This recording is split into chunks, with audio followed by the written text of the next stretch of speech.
Good morning, everyone, and welcome to today's meeting. We would like to acknowledge that we are gathering here today on the treaty territory of the Mississaugas of the Credit First Nation, and before them the traditional territories of the Haudenosaunee, Huron, and Wendat.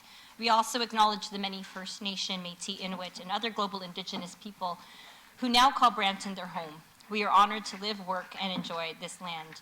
Good morning, and welcome to our Brampton Committee of Council meeting. Go Leafs, go! Apologies to the Senators fans who are watching right now, but what an amazing game last night. All members are present today with the following participating remotely. We have Deputy Mayor Singh remotely, as well as Councillor Medeiros participating remotely. And hopefully Councillor Fortini will join us remotely or in person at some point during the meeting today. So, Madam Chair. Yes, hi. Is that Councillor Fortini? Yeah, thank you. Sorry, Councillor Fortini, we didn't recognize the name there, but thank you very much for acknowledging that you are here today. So all members are present for Committee of Council this morning. The next item is approval of the agenda. The following revisions have been published. Madam Clerk, over to you. Thank you, Chair. Revised agenda has been published and the following items added. 6.3, delegation from Matt Brunette. The presentation was added. 7.1, government relations matters. The presentation has been added. 12.1.1, staff presentation. A revised presentation has been added. And 9.2.3, staff report. The report has been added to the revised agenda. Thank you so much, Madam Clerk. Do any members wish to add anything further to today's agenda? I see none. Okay, motion from Councillor Tour to approve the agenda as amended with the various additions described by the clerk. All those in favor? Anyone opposed? That motion carries. The next item is declarations of conflict of interest. Do any members have a declaration or pecuniary interest under the Municipal Conflict of Interest Act regarding any item on this agenda today? Seeing none, the clerk will so note. The next item is the consent motion. I will read each agenda item that is subject to the consent motion, and any member may verbally identify the item to be held for debate during the meeting. Any item that is not held for debate will be considered as part of the consent motion and voted on for approval. 7.1, staff update, government relation matters. 7.2 is being held for a decision. 8.2.1, staff report budget amendment, developer reimbursement for the development of trails and parks in wards 6 and 9. Consent. 8.2.2, staff report, request to begin procurement, supply, installation, removal, and maintenance of winter lights at various locations citywide for a 3-year period. Held for Councillor Tour. 8.3.1, minutes, Brampton Sports Hall of Fame Committee, April 3rd. Consent. 8.3.2 minutes, Brampton Community Safety Advisory Committee, April 10th, which was awesome at Century Gardens. Thank you, Chair Paleshi, for making that suggestion. In consent. 9.2.1, staff reports, 2026 municipal election translation and voter information. In consent. 9.2.2, staff report to amend the sign bylaw is on hold for any delegations. Madam Clerk, any delegations regarding 9.2.2? We haven't been notified of any delegations. Okay. Any member wish to hold that item? 9.2.2, staff report bylaw to amend sign bylaw to allow Stand for Canada lawn signs. Held by Councillor Paleshi. 9.2.3, staff report, future state options for food trucks in the city of Brampton. In consent. 10. Sorry, we gotta hold that now because we have to give recommendations. Madam Clerk, over to you. Can we put 9.2.3 in consent, or do we have to hold? I'll hold it. We're holding it by Councillor Tour. 10.2.1, staff report, Brampton's Economic Resilience Tariff Action Plan. In consent, it's a good action plan.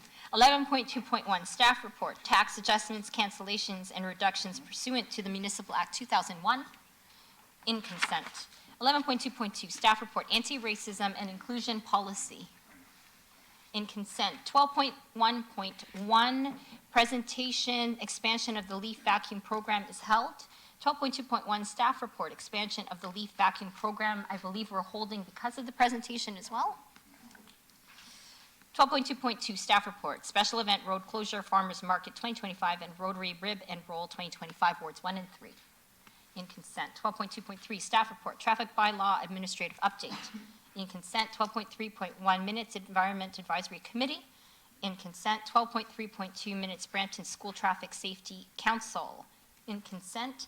13.1 referred matters list published on the website quarterly.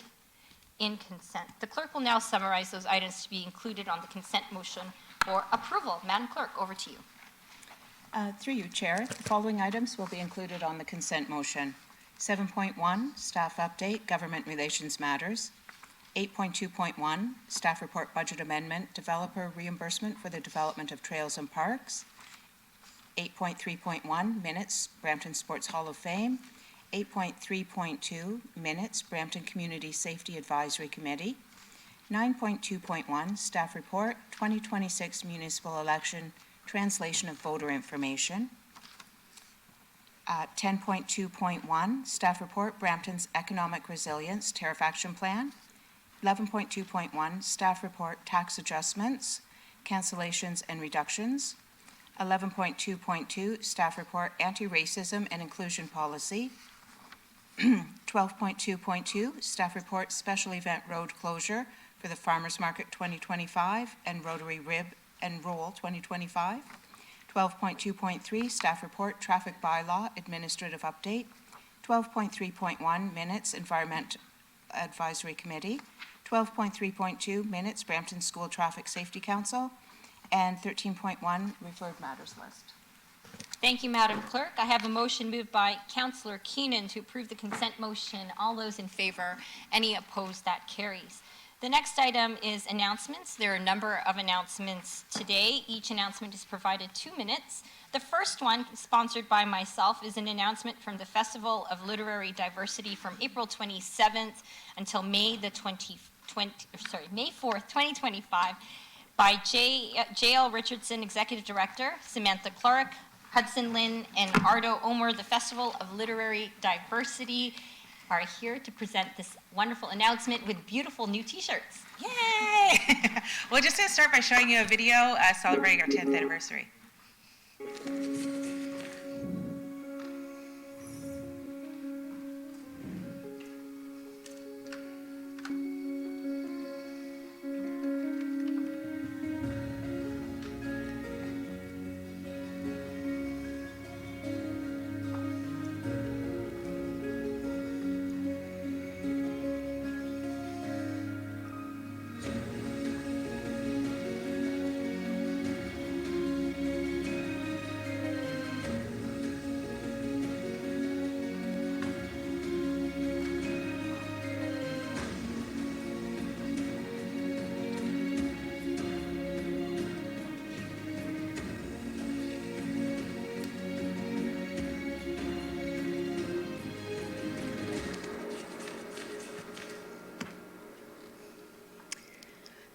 Thank you so much for having us here today. Thank you, councillors, and thank you all of the guests who've joined us. We're so excited to be celebrating 10 years at the Festival of Literary Diversity. You've already met the team, Sam, Lynn, and Ardo, who are joining me today. We're really excited about the festival coming up, April 27th to May 4th. We'll be welcoming authors from across the country and outside the country as well, including Cree author David Alexander Robertson, who will be presenting in front of over 700 students at the Rose Theatre on May 1st with Tanya Talaga, and R.F. Kwong, who is a New York Times bestselling author who's joining us at the festival. We've sold over 1,500 tickets and passes for this 10th anniversary festival. We're very proud and excited of what the festival's become over the last 10 years. It's seen as a model of change in the publishing industry, and we're so grateful to the City of Brampton and to the councillors for approving our grants each year that make the festival possible. We were the recipients of the first festival grants that were offered by the city, and we're now one of the marquee festivals, and we literally could not have done it without that financial support, without the support of the city, the staff at the Rose Theatre, and all the venues we use in downtown Brampton, and the Downtown Brampton BIA. It's just been such an incredible experience, and I wanted to come up here and say thank you, as well as announce the festival coming. Thank you so much. JL, it's been 10 years already. I know. Can you believe it? Congratulations. As every single year, I'm looking forward to attend the opening ceremony and opening night. We are so proud that this is one of our legacy festivals that we have and support at the City of Brampton. I'll just add that in your 10-year anniversary, now more than ever, given everything that's happening around the world, particularly south of the border, now more than ever, the Festival of Literary Diversity is even more important Thank you. in celebrating our diverse authors here in Brampton and across the country, and making sure that they're published and supported and celebrated, making sure that they have the skills to tell their stories and to publish their work. Now more than ever, your work is even more important. So happy 10-year anniversary. Thank you. So proud of all of you in the festival. We are so proud to host it every single year in the City of Brampton. Thank you so much. I should mention we're really excited to welcome Susan Palumbo as well, who's a Brampton author. We always love to feature Brampton authors, and we're especially excited this year because of Brampton Book Week, which I know you'll hear about a little bit later in the announcements today, but really grateful to be a part of that first-time experience as well. We love Fold. Thank you. JL. Should we take a picture with them after as well? Yeah, because it's their 10-year anniversary. If you could stick around for a bit? Okay. Okay, motion moved by Councillor Paleshi to receive the delegation, it's an announcement. It's an announcement, sorry. My apologies. The next announcement is the Brampton Poetry Project 2025. Councillor sponsor is Councillor Tour. Michael Victors, Executive Director from BOW, will make the announcement. Nice haircut. Thank you. Still getting used to it. It was a little spontaneous. Good morning, members of council. I'm Michael Vickers with a new haircut. I'm pleased to share that the Brampton Arts Organization is returning with the Brampton Poetry Project for 2025, celebrating the power of language and amazing local writers across our city. In 2024, BOW created the Poetry Project, installing poems in transit stops and unexpected places across Brampton, brightening daily routines with the power of words. In partnership with the city's strategic communications team and Brampton Transit, BOW has expanded the program for Brampton Book Week in 2025, featuring 20 local poets across buses and transit lines citywide. This project is about more than just poetry. It's about celebrating Brampton's talent, encouraging creative expression, and making art accessible to all. I'm now pleased to welcome local poet Arshdeep Sandhu to read her poem, The Girl Who Wrote Her Own Freedom, and thank you so much for your ongoing support. Thank you so much for having me here. So this poem is just few lines from one of my very long poem, so I won't take much of your time. So I'll recite it in Punjabi first and then translate in English. अपनी आज़ादी लिखण वाली कुड़ी ਉਹਨੇ ਆਪਣੀ ਆਜ਼ਾਦੀ ਕਿਸੇ ਦੀ ਥਾਲੀ 'ਚ ਨਹੀਂ ਲੱਭੀ ਉਹਨੇ ਆਪਣੀ ਆਵਾਜ਼ ਕਿਸੇ ਦੀ ਇਜਾਜ਼ਤ ਨਾਲ ਨਹੀਂ ਖੋਲੀ ਉਹਨੇ ਆਪਣੀ ਰਾਹ ਖੁਦ ਬਣਾਈ ਮਿੱਟੀ ਵਿੱਚੋਂ ਬੋਲੀ ਵਰਗਾ ਰਸਤਾ ਕੱਢਿਆ ਜਿੱਥੇ ਲੋਕ ਆਖਦੇ ਰਹੇ ਕੁੜੀ ਤੇ ਆਕਾਸ਼ ਨਹੀਂ ਛੂ ਸਕਦੀ ਉਹ ਉੱਥੇ ਆਪਣੀ ਉਡਾਰੀ ਲਿਖ ਗਈ ਕੁੜੀ ਜਿੱਥੇ ਲੋਕ ਆਖਦੇ ਰਹੇ ਕੁੜੀ ਤੇ ਆਕਾਸ਼ ਨਹੀਂ ਛੂ ਸਕਦੀ ਉਹ ਉੱਥੇ ਆਪਣੀ ਉਡਾਰੀ ਲਿਖ ਗਈ So I'll just translate in English.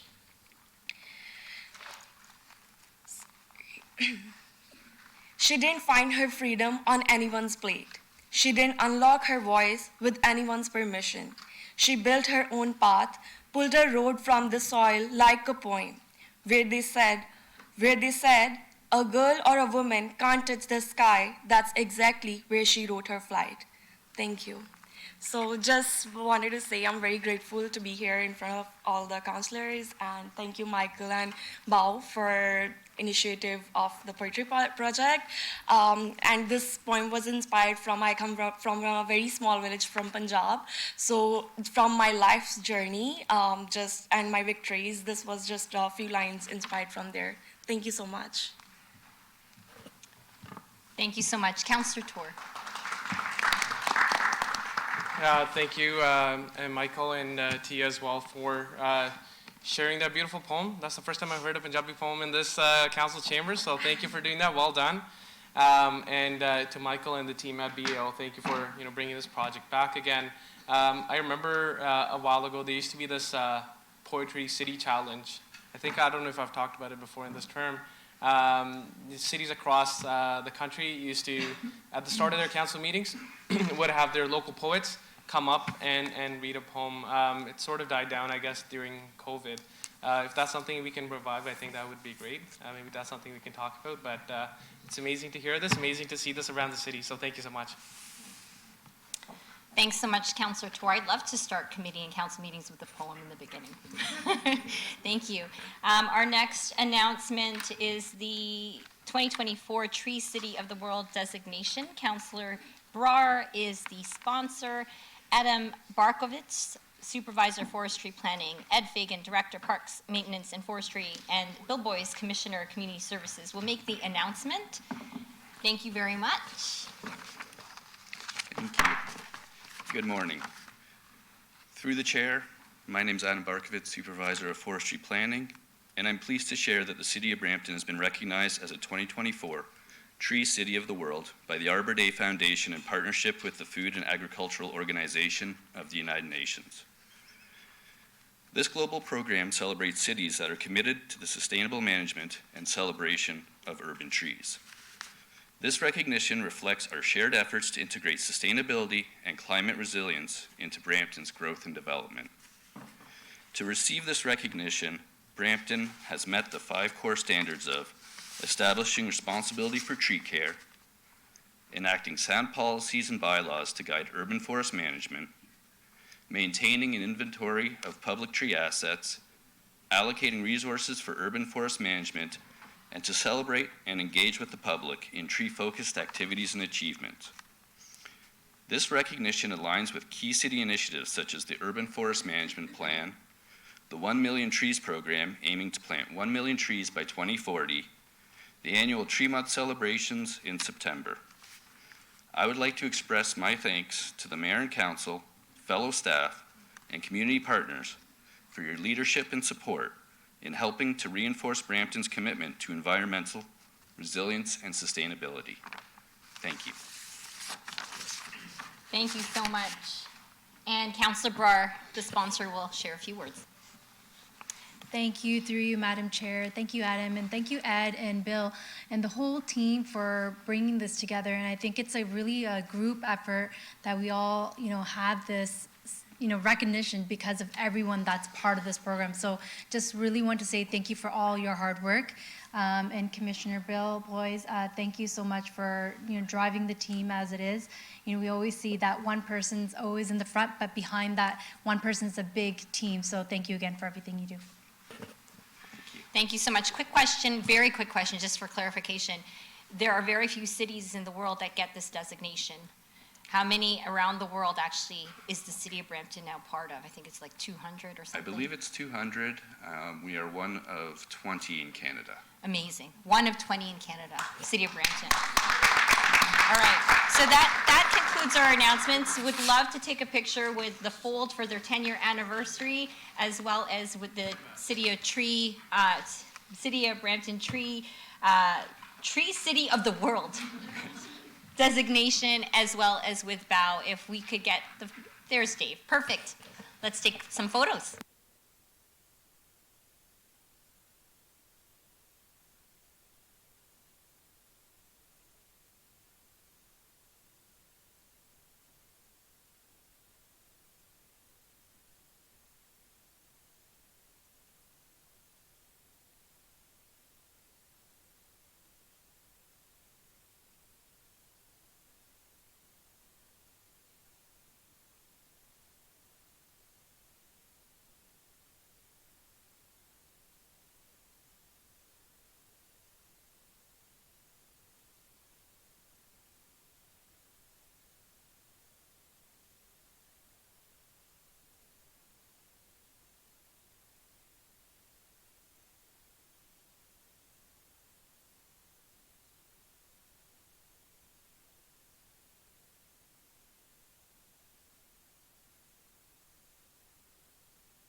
All right, we're now on public delegations. 6.1 we dealt with earlier. There are no delegations on that matter. The next delegation is from Menkarn Graywal, Senior Clinical Research Assistant, IQVIA, regarding Bitcoin as a reserve asset for the city.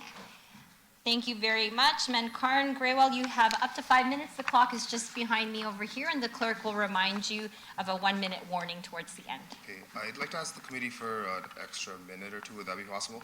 Or- We've got a number of delegations today, quite a few under Committee of Adjustment Minor Variance. So if we could keep it to 5 minutes, that would be great. Yeah, Thank you. Okay. Well, good morning, everyone. My name is Mankarn Singh Garwal, and today I come to you with an idea that is rapidly growing in popularity around the world, yet remains completely novel here in Brampton and in Canada. I'm referring to finally embracing Web3 in the digital asset space to forge a Bitcoin strategic reserve for the city of Brampton. Picture this, our city as a global trailblazer in a surging industry, leading all of Canada into the new era of digital finance. So in the next few minutes, allow me to outline why this bold decision can secure our economic future by diversifying our assets and setting the city up for exponential growth. And I don't just mean in the price of Bitcoin. We'd be doing our part in updating our global financial system while simultaneously positioning Brampton as a national leader. Dare I say, an international leader. All while not forgetting our duty to manage key risks and responsibilities that come with being such a vital jurisdiction to so many. Our priority will remain our people, and this is for the people. Next, please. Let's begin with Bitcoin's strength. Since 2009, it has soared from just a couple of dollars to over $150,000 per coin, delivering 140% annualized returns over the past decade while securing trillions of dollars without any network disruptions. So why is this asset so strong compared to all these other traditional assets? Well, it's partly due to an extraordinary breakthrough in computer engineering that gives Bitcoin a fixed supply of 21 million and a robust monetary policy. This has made it a reliable shield against inflation, never having been down during any 4-year period. On the other hand, I'd like to consider our beloved Canadian dollar that has eroded in value 20 to 25% over the last decade against the US dollar, which at the same time is also experiencing World War levels of money printing, and I don't say this lightly. I'm asking us to get ahead of this and help safeguard Bramptonians' purchasing power for decades to come. Next, please. But it's more than just protection. This is an opportunity. A Bitcoin reserves brands Brampton as a tech-forward city, drawing blockchain startups, tech startups, investors, and skilled workers. The cryptocurrency industry also has an undefeated record of supporting and embracing newcomers. And we are the innovative hub, after all. I've seen the signs outside, and this just seems like it makes sense for the city of Brampton. This will surely create an economic ripple. This means new jobs for our tech-savvy youth, 40% of whom are under the age of 35, and a boost to local businesses. We can take a look at Tahini's, for example, which is a great Canadian business that was struggling during COVID to stay above water, but then embraced Bitcoin and is now thriving with expansions all across Ontario. And then you have BlackRock, the largest asset manager in the world, that is expecting and openly announcing a massive Bitcoin price over the next 5 years. Then you have reputable firms calling for as high as even $1 million. These annual reports are available for free and for the public, and they represent a huge vote of confidence. There's an arms race happening here, and we can get Brampton involved.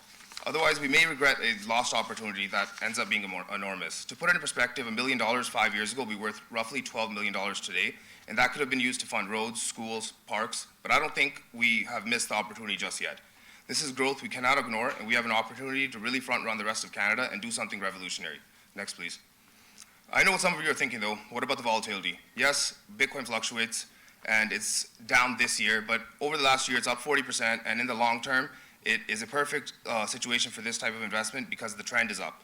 Financial giants like Franklin Templeton, Bitwise Asset Management, Deutsche Bank, and I can go on and on and on, are loudly signaling for stability by offering these products to their own customers. And they would not do that if they were worried about a little volatility. So we can allocate what's low risk and comfortable to us while ensuring high-grade secure storage offline.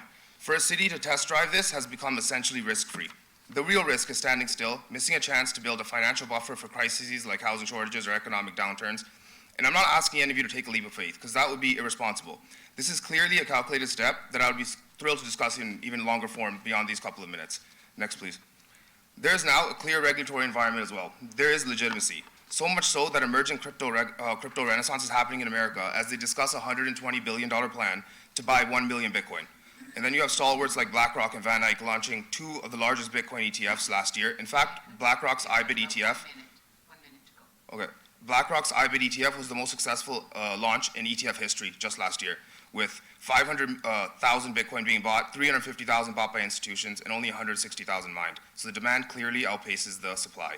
And then we have international hubs joining, Miami, Texas, New Mexico. They've all recently passed legislation, and they all join a vast list of countries, cities, hedge funds. So some more, some less. This is an international digital gold, and we cannot afford to remain sidelined. So, next, please. And I believe our legacy is so important here as well. Brampton has a powerful legacy through a proud history of innovation. We are the innovation hub, from industry to diversity. So by adopting a Bitcoin reserve, we begin our own crypto and tech renaissance here in the city. And it's important for our young digital native population, who majority of them already own crypto, to have a city that supports them in this type of situation. Next, please. So, yeah, so I'm asking all of you here to take a look at this Bitcoin reserve. Let's explore it, launch a feasibility study, and let's get a knowledgeable panel. We can look over at Vancouver, and hopefully we can, the cost is negligible at the end of the day, but the payoff could redefine us for a generation. So I hope you guys can make this decision here today. Thank you. Thank you so much, Sorry for going Minkarn. over Just a heads up, so there can't be a decision made on delegations. Yeah. The most that we could possibly do is refer it to staff. Sure. Councillor Tour for questions. Thank you, Madam Chair. Thank you, Mankarn, for your delegation. I know we've spoken about this in the past, probably with Deputy Mayor Singh as well.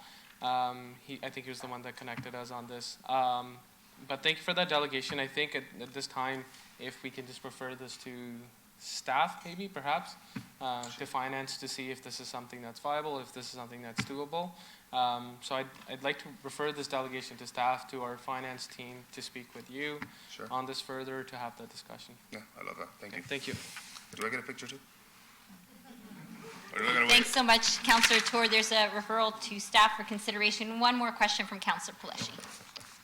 Thank you, Madam Chair. Thank you for your delegation. I'm not sure what the referral would do. Can we ask staff, I see Mark's up there, anybody else from finance? Or, sorry, Jason.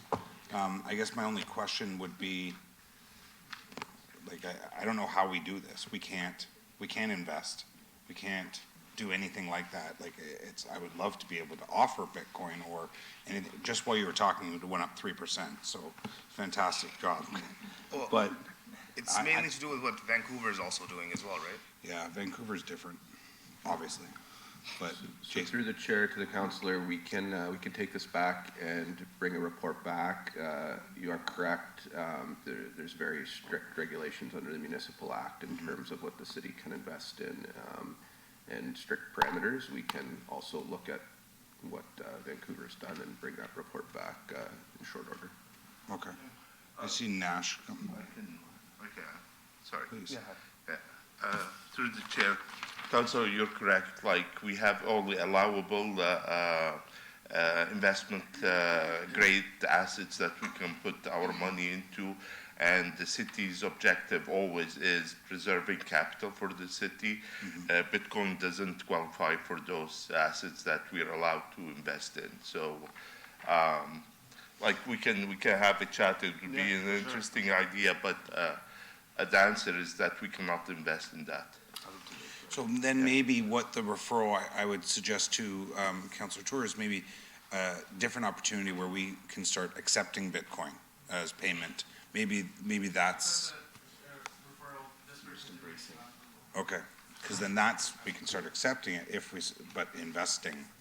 Municipalities can't do that. Just to kind of And if become more- Vancouver's doing anything like it, then I'm pretty sure they're outside of their boundaries.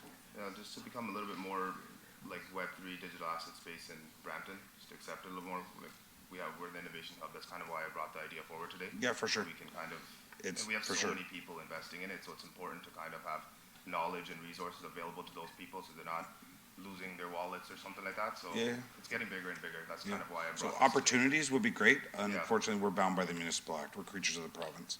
today. Yeah, But thank you that's for your fine. delegation. I support the referral as well. Thank you very much for your delegation and the motion to refer the delegation and the discussion that we just had over for staff to look at different options on how to use Bitcoin as a tool at the City of Brampton. Moved by Councillor Tour. All in favor? Anyone opposed? That carries. Thanks for your delegation today. Thank you. The next delegation is from Matt Burnett, Program Manager, Partners in Project Green, regarding the launching of Brampton Business Climate Partnership Program. Andrea Williams from Advanced Manufacturing Economic Development Office of the CAO will introduce the delegation. Andrea, over to you. Thank you. Good morning, Madam Chair, members of Council and Senior Leadership Team. My name is Andrea Williams, Sector Manager for Advanced Manufacturing within Economic Development, and I'm pleased to be here today to officially launch Brampton's Business Climate Partnership Program. As you may recall, last November I attended Council to launch a pilot program which offered free site assessments to 7 manufacturing facilities in Brampton, and I'm happy to report that so far it's been a great success. And before I introduce my partner in crime here to offer some stats, I'd like to request the video to be played to give some context as to what the program entails.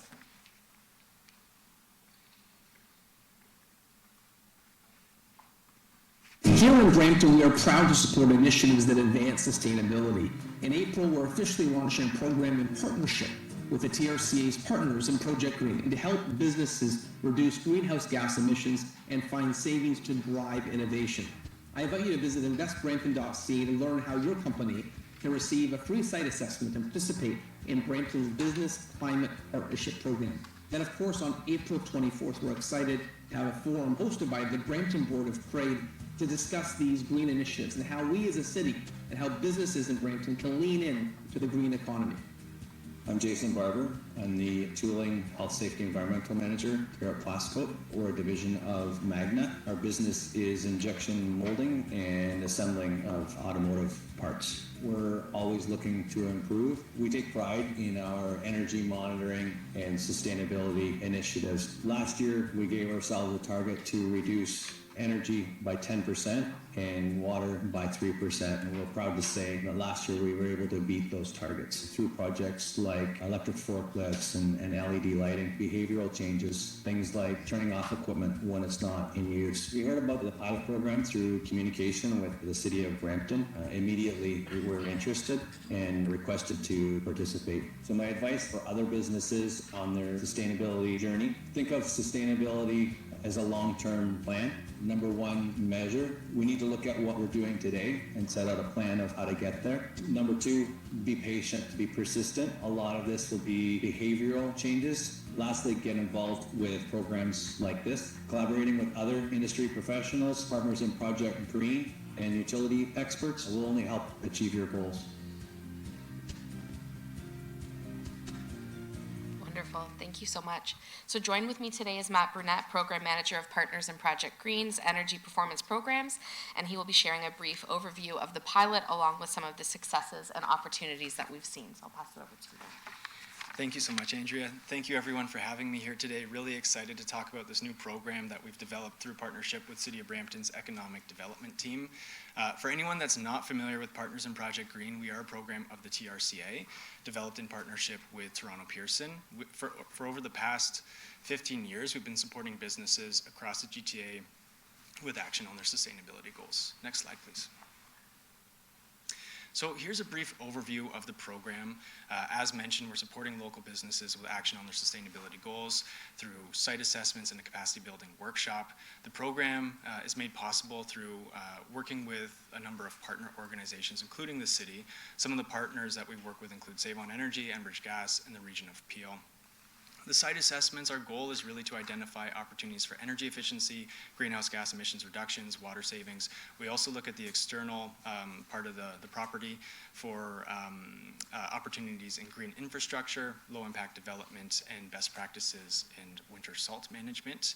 Our focus is really to identify quick, high-level opportunities that can advance organizations' cost savings, as well as their progress on their climate goals as well.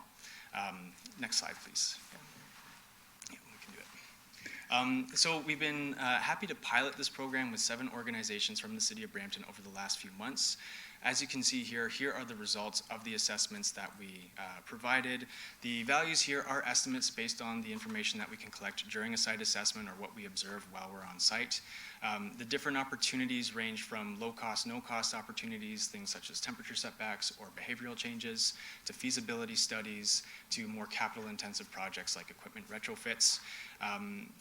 These are estimated values. We understand we can't estimate all the metrics required for each opportunity, but we think that this can help with decision-making and provide support to help facilitate action on next steps. Next slide, please. In terms of next steps for the program, we're really excited to launch the program tomorrow at Brampton Board of Trade's Energy and Environment Forum.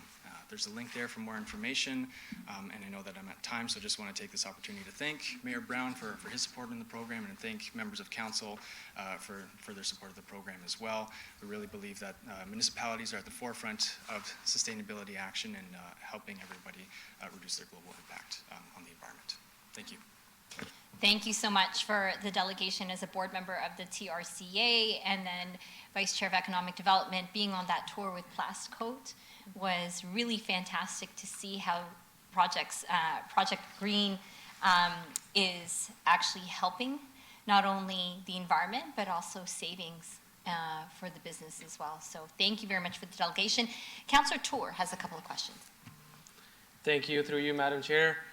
Thank you for this excellent presentation. I was super excited about it when last year Andrea was saying she's got something in the works and this pilot was launched. To look at those results, that one slide that had the results from 7 businesses, 86 tons of carbon and dioxide reduction that would have possibly been out in the air. We put a lot of focus, like this month being Earth Month, we just celebrated Earth Day. A lot of these activities happening throughout the month, we put a lot of focus on what residents need to do their part in addressing climate change. But I think it's fantastic when we see businesses take that leap as well. So thank you to the TRCA, thank you to Andrea and the team for identifying these opportunities, for getting these businesses greener than they already are. We're proud of the fact that a lot of our businesses are very sustainable.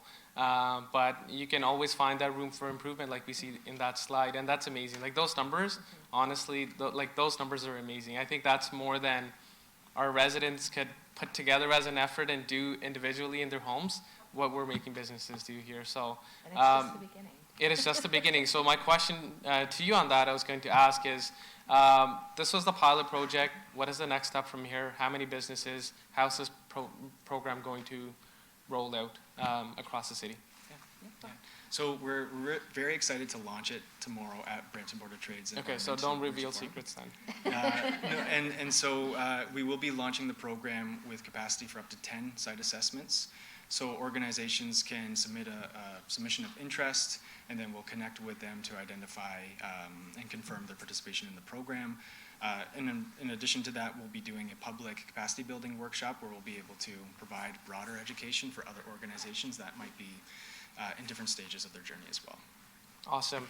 And I'll look forward to the Energy and Environment Forum tomorrow. If anybody watching here is interested to learn more, I hope we see them tomorrow as well. I also hear from our Commissioner of Planning that you guys probably went to school together, although you look much younger than him, and he already looks too young for his age. So we'll talk about that later after this meeting. So thank you. Thank you very much. Thank you. Motion from Councillor Tour to receive the delegation. All in favor? Anyone opposed? That carries. The next delegation is from Sylvia Roberts, Brampton resident, regarding Queen Street BRT and other rapid transit projects. Hi, Sylvia. You have up to 5 minutes on this delegation. Hello, my name is Sylvia Roberts. So in 2008, I believe there was a report from the Ontario government on what we should do for Queen Street. And then we're coming up on 5 years now since we had the initial business case. Maybe the preliminary design business case finishes this year. If we're lucky and everything goes smoothly, we might have ground break next year and we can see it open sometime in the 2030s. The planning process in North America is very good at building paper, about building thick binders of reports. It is not very good at building actual things. And the problem is Brampton Transit's ridership growth is such that in 10 years, so if we look at the 10 years from 2009 to 2019, if we forecasted that forward, we could be looking at 100 million rides a year in Brampton. So by the time we're even potentially breaking ground on anything on Steeles, we could be needing to look at running buses every 90 seconds on Steeles. And the problem is the planning process is simply not able to keep up. We need to have actual meanwhile strategies, something as an interim process that is identified as something, the steps the city can take to improve transit that does not cost a fortune. In Europe, instead of focusing on big splashy BRT projects that take a decade to build and all the planning process, they focused on systematic improvements of their transit system. And the reality is, in many cases, they got bigger improvements to their overall system for less and faster. It's very unusual in engineering projects where you get better, faster, and cheaper. But there's plenty of places that have done it, but they haven't taken the approach that we have in North America. You have to actually empower the transit department and ask them, what can we do to improve transit quickly and not spend the next half decade doing endless consultations and studies? There are plenty of strategies that we can use and implement under existing legislation that does not take years and years to do. If you look at Toronto, they decided we're going to put in bus lanes. And they're like, no, actually, we need it now. And they had it done in, 3 months? City staff could do that if you actually wanted them to do that. You can deliver actual major improvements quite quickly. Things to simply adjusting basic timings of streetlights with more aggressive transit signal priority. You can save a lot of money on that. I have seen cases where transit systems have done changes to the timings of the lights and traffic signal priority, and they save $10 million a year on operations. Because when you're running buses and vehicles, especially if you're running buses, most of your cost is measured in time, not distance. So if you run them faster, you can carry more passengers, which means more revenue, without really increasing cost. So in future budgets, as part of the innovation allocation, you should be looking for what can we do to improve the transit system next year, the year after, what can we deliver in 12, 24, 36 months, not what can we deliver in the 2030s, not what can we deliver in the 2040s. Staff has the knowledge and the ability to do it if you ask them to. You have to ask them to, though. Staff needs you to actually give them the request. They can't just do things on their own. Thank you. That's my delegation. Thank you so much, Sylvia. There are no questions from members of council. Motion to receive the delegation from Councillor Power. All in favor? Any opposed? That carries. The next delegation is also from Sylvia Roberts on the downloading of waste management responsibilities. Sylvia, you have up to 5 minutes on this delegation. Hello, my name is Sylvia Roberts. I'm a resident of Ward 3. I'm actually happy that waste management is being downloaded in Brampton. One of the issues in the city has been trash at bus stops, for example. It's the trash bin is owned by the city, don't have the city number, and then you'll call the city and like, actually, that's the region's problem. And the region's like, that's their contractor's problem. And the contractor's like, actually, that's the region's problem. The region's like, well, the city should pay us more to actually pick up the trash. And it's endless buck passing. And now it will actually be no more buck passing. Residents can actually get some accountability here, and that will be good. There has also been the issue that due to how many people live in each houses and the region's unwillingness to provide second bins, that we end up with people shoving trash into other people's trash bins. And I'm sure Brampton Transit has noticed there's a significant amount of household trash that makes its way into Brampton Transit stop trash bins, especially when you're within the residential areas. Many other cities have moved to a user fee management. So if you look at our water, our wastewater, Our stormwater, we've already moved to user fees on this. Waste on solid waste is kind of the notable exception. If you want to try to keep your property tax increases down, one of the ways to do that is by actually charging people for their trash. If you charge people for the amount of trash they generate, then people actually consider about maybe I should recycle more, and so I will pay less for the trash bin. It is a proven way to get people to actually reduce the amount of waste that they produce and actually work to put effort into the recycling. And there's potentially tens of millions of dollars on the property tax base that can be freed up for many other projects that the city council may decide are important and that the city needs to do.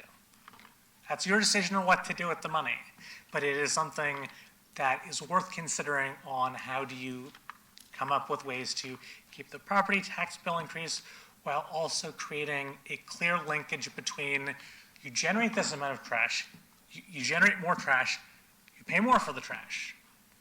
And moving towards having an actual payment system also means that if someone has a legal second unit, and maybe they have a large house, and so the second unit is a 3-bedroom unit, and so legal, fully permitted 3-bedroom unit, and they may have a 4-bedroom house above that. And so as you can imagine, 7 bedrooms that are all legally permitted by the city do not necessarily fit in a single trash bin.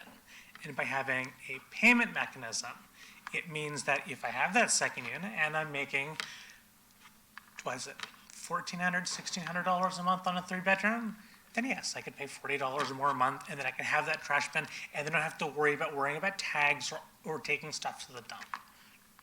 And that will make life better for residents. So, something to consider on future budgets. Thank you. That's my delegation. Thank you so much, Sylvia. No further questions from members of council. Move to receive the delegation from Councillor Vicente. All in favor? Anyone opposed? That carries. Thank you, Sylvia. The next set of delegations, 6.6, we've got 4 delegations on one topic. I'll ask that we have each delegation consecutively and then receive them as a whole or refer them as a whole afterwards. So we have the first one from Damotharan Division, Brampton resident. You have up to 5 minutes. Please come to the front, and the clock is behind me. 5 minutes you've got. Thank you. Very good morning to the council members. My name is Damotharan Devigan, and I have been a resident of the Flower City since moving to Canada in 2019. Brampton helped making our dream come true, owning a home in an expensive GTA, even as an average income family. That's how I began to love Brampton. We recently learned about the city's initiative to build or convert existing garage into ADUs. To manage the rising cost of living and mortgage rates, we decided to turn our garage into a garden suite. In December 2024, we were told the minor variance application fee was about $700. But when we returned with a formal design in March 2025, the fee had increased to $11,949, about 17 times higher. Thus, I'm here to formally express my deep concern and disappointment regarding the recent and dramatic increase in the minor variance application fee by City of Brampton, from $720 to $11,949, an increase of over 1,600%. This represents an unprecedented and disproportionate hike that imposes a significant financial burden on average homeowners. A minor variance, by definition, refers to a small and often technical deviations from zoning bylaws. Typically applies for cases such as minor encroachments, setback adjustments, or height clearances. These are issues that homeowners frequently encounter when undertaking modest home improvements or construction projects. However, a new fee now exceeds the cost of actual ADU building permit, which typically range around $2,000. This recent increased fee structure appears unbelievable and counterintuitive. The current fee of $11,949 discourages compliance with the legal planning processes by making it financially inaccessible. Disproportionately affects middle-income families and long-term residents who simply want to make improvements or adjustments to their primary residence. Undermines public trust in the city's approach to transparent, accessible, and equitable governance. My idea to convert existing garage into a garden suite was part of a modest plan to create additional living space and contribute to Brampton's growing need for housing options. However, upon learning of the steep fee increase, I was forced to abandon my plan entirely, as the new application cost is not financially feasible for an average homeowner like me. This fee increase raises several pressing concerns: affordability and accessibility. This exorbitant increase makes it virtually impossible for many residents to move forward with small-scale lawful home improvements that align with city's goal of sustainable growth and housing diversification. Garden suite, in particular, are being promoted province-wide as a way to address the housing crisis. Such fees are completely counterproductive to these efforts, unreasonable and disproportionate. Increasing the fee to more than 16 times its original amount does not seem reasonable in any way. When I reached out to the clerk office requesting for the reason, no justification was provided. When neighboring municipalities such as Mississauga and Caledon continue to maintain minor variance fee at $1,322 and $1,560 respectively, the stark contrast raises serious questions about how Brampton arrived at such a figure. Impact on housing cost. Thank you. With rising construction costs already making a development project financially burdensome, additional municipal cost of this magnitude will inevitably drive up housing and rental prices. This not only hurt homeowners, but renters and future residents as well. Thus, I respectfully request City of Brampton to re-examine this fee increase and explore alternative fee structures that are more reasonable, transparent, and equitable. Consult with residents and regional comparators to determine a fair, accessible fee structure. Align city planning policies with broader provincial goal to support housing supply and affordability. Thank you for your attention to this matter and giving me this opportunity to bring my concern as a responsible Brampton resident and homeowner to the council. Hope City of Brampton will work toward a more equitable and accessible planning process for its residents. Thank you so much, Damatharan. Question from Councillor Tour. Oh, you want to wait for everyone? Okay, thank you for your delegation. Next delegation is from Haroon Malik, architectural designer. Architectural designer. So, good morning, Madam Chair and the council committee members. My name is Haroon Malik. I am a designer based here in Brampton, operating from 205 Advanced Boulevard since 2018. As a qualified, registered and licensed designer in Ontario, I provide services across the province, including right here in Brampton, to serve our community. I would like to bring to your attention a critical matter regarding the recent substantial increase in the fee for the minor variance application. This fee has risen dramatically from $720 to an astounding like $11,949, nearly a 16 times increase. While I understand that fee usually increase gradually each year, this hike seems expensive and quite frankly unreasonable to the residents of the Brampton.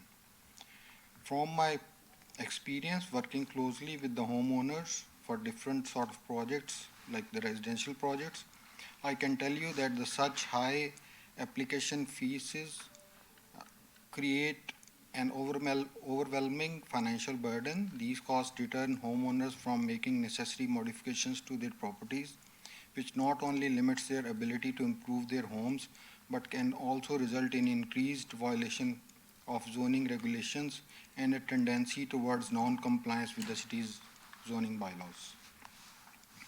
When homeowners are confronted with prohibitive fee structure, they may choose to bypass official channels altogether, leading to unauthorized modification. This has serious implication for our community, resulting in unregulated developments and safety concerns that ultimately strain the city's resources. The most importantly, I believe our city motto emphasizes compliance and support rather than punitive measures that instill fear. It should encourage residents to engage with the process to seek the approvals rather than pushing them towards non-compliance.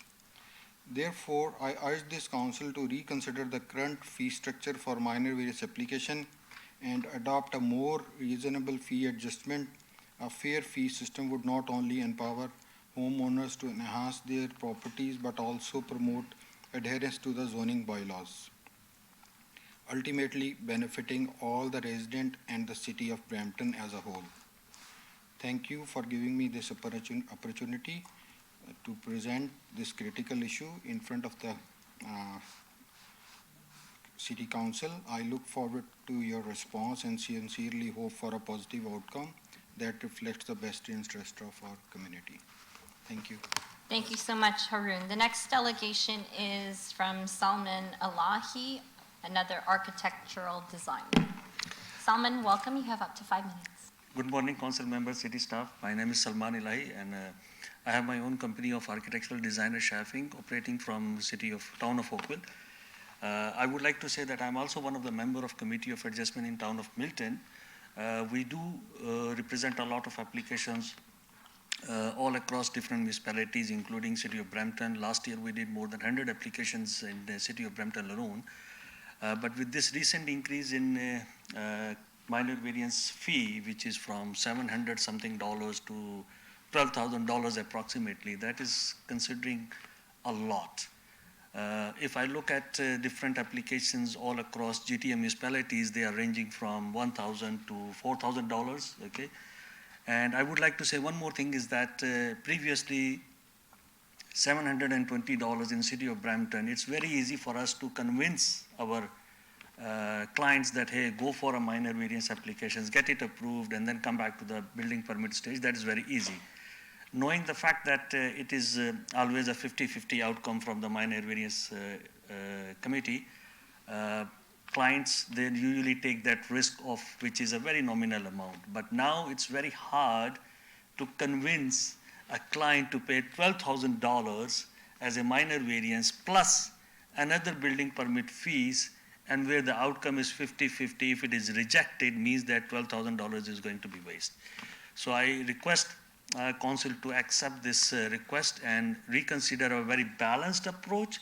Maybe perhaps a good solution is that if people, they are coming up with an existing situation, maybe they can pay a little bit more, or the people who are basically brand new, who are seeking a right way of doing the applications, they can have a less fee structure. I think my colleagues, they have already addressed a majority of the comments. I don't want to repeat it. So I would like to request the council to accept this request and have a balanced approach. Thank you very much, and I'm open to any questions. Thanks so much for your delegation. Councillor Toole will be asking questions at the very end. Thanks for the delegation, Salman. The next delegation is from Mason Martins Costa, Brampton resident. On this matter, you have up to 5 minutes. Thank you. Morning to all. So I come forth just like the other colleagues in regards to the minor variance. My family and I, we applied for it, and my parents who own the residence, and I come forth on behalf of them who have a language barrier. We applied, we started the process last year, but due to a language barrier, me being away, I couldn't kind of help them in the process from November to December.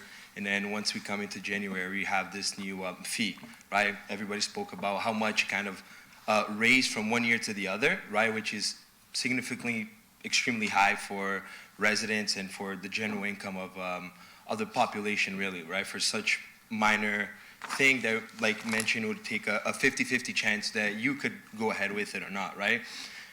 Also to uptake that, it's not just that you're paying when you're applying for this. There's a building permit, there's a building cost as well.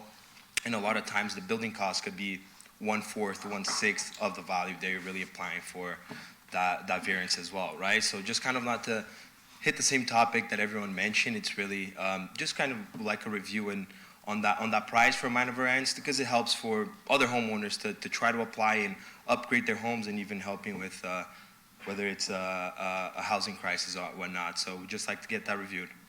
Okay. Thank you. Thanks for the delegation. So we have all the delegations completed on this topic for now. We've got questions and comments from Councillor Tour, followed by Councillor Palish. Councillor Tour. Thank you, through you, Madam Chair. Thank you to the delegates to come forward and speak about this. A question to our Commissioner of Planning. Since the changes come into effect, what are the changes in number of applications that we're seeing for minor variances across the city? Through the chair, through to you, to Councillor Tour. The number of minor variances still remains high, but it has been considerably lower than years past. A change in fee structure could attribute to that decrease. Okay. Just with respect to, I guess, the last allegation, that's the last one that I can remember right now. Staff, no questions for clarity to staff. I've heard similar comments from other residents as well, in my area at least, that have come forward to talk about this as an issue. The way I look at it is as this is adding more of a barrier for somebody to look for ways to come into compliance. Let's say if somebody has the typical issue that I get a call for is like a driveway widening that has happened, and there's the enforcement action on it. Their next step is to try and see if they can apply for a minor variance, go through that process. And I understand that in the past, with our fees being considerably lower than I would say maybe other municipalities, we saw a large volume of applications, and it takes a lot of time for the committee. But with almost $12,000 in just this fees alone, the additional charges, assuming they remain the same, is a massive burden on a lot of residents. When you look at their average income sitting at about $60,000, this is 20% of their income going towards an application fees. It is a really high amount. And what it does is it doesn't incentivize people to come into compliance. This is where a scenario where someone's going to take a chance and say, I'm going to go ahead with whatever I plan to do without going for a minor variance application, try and live by that as long as I can till eventually bylaw enforcement is at the door and saying, hey, this is not in compliance with city bylaws. And at that point, they will consider coming into compliance through this. So long story short, I want to find a way to find the right balance. But not to say that you take off the fees back to what it was, but if there's any sort of a balanced approach that we can take to this. Thank you, Councillor Tour. Any other questions for the delegates specifically? No? Okay. Councillor Palish. Actually, it's Mayor Brown. I have a question for the delegates. Yeah. Mayor Brown, I've got you on the list. I've got Councillor Palish followed by yourself. Thank you, Madam Chair. I'd like the last gentleman to come back up, please. We have questions of the delegations. Thank you for coming. Can you go back to the start of the process? When did the process start for you?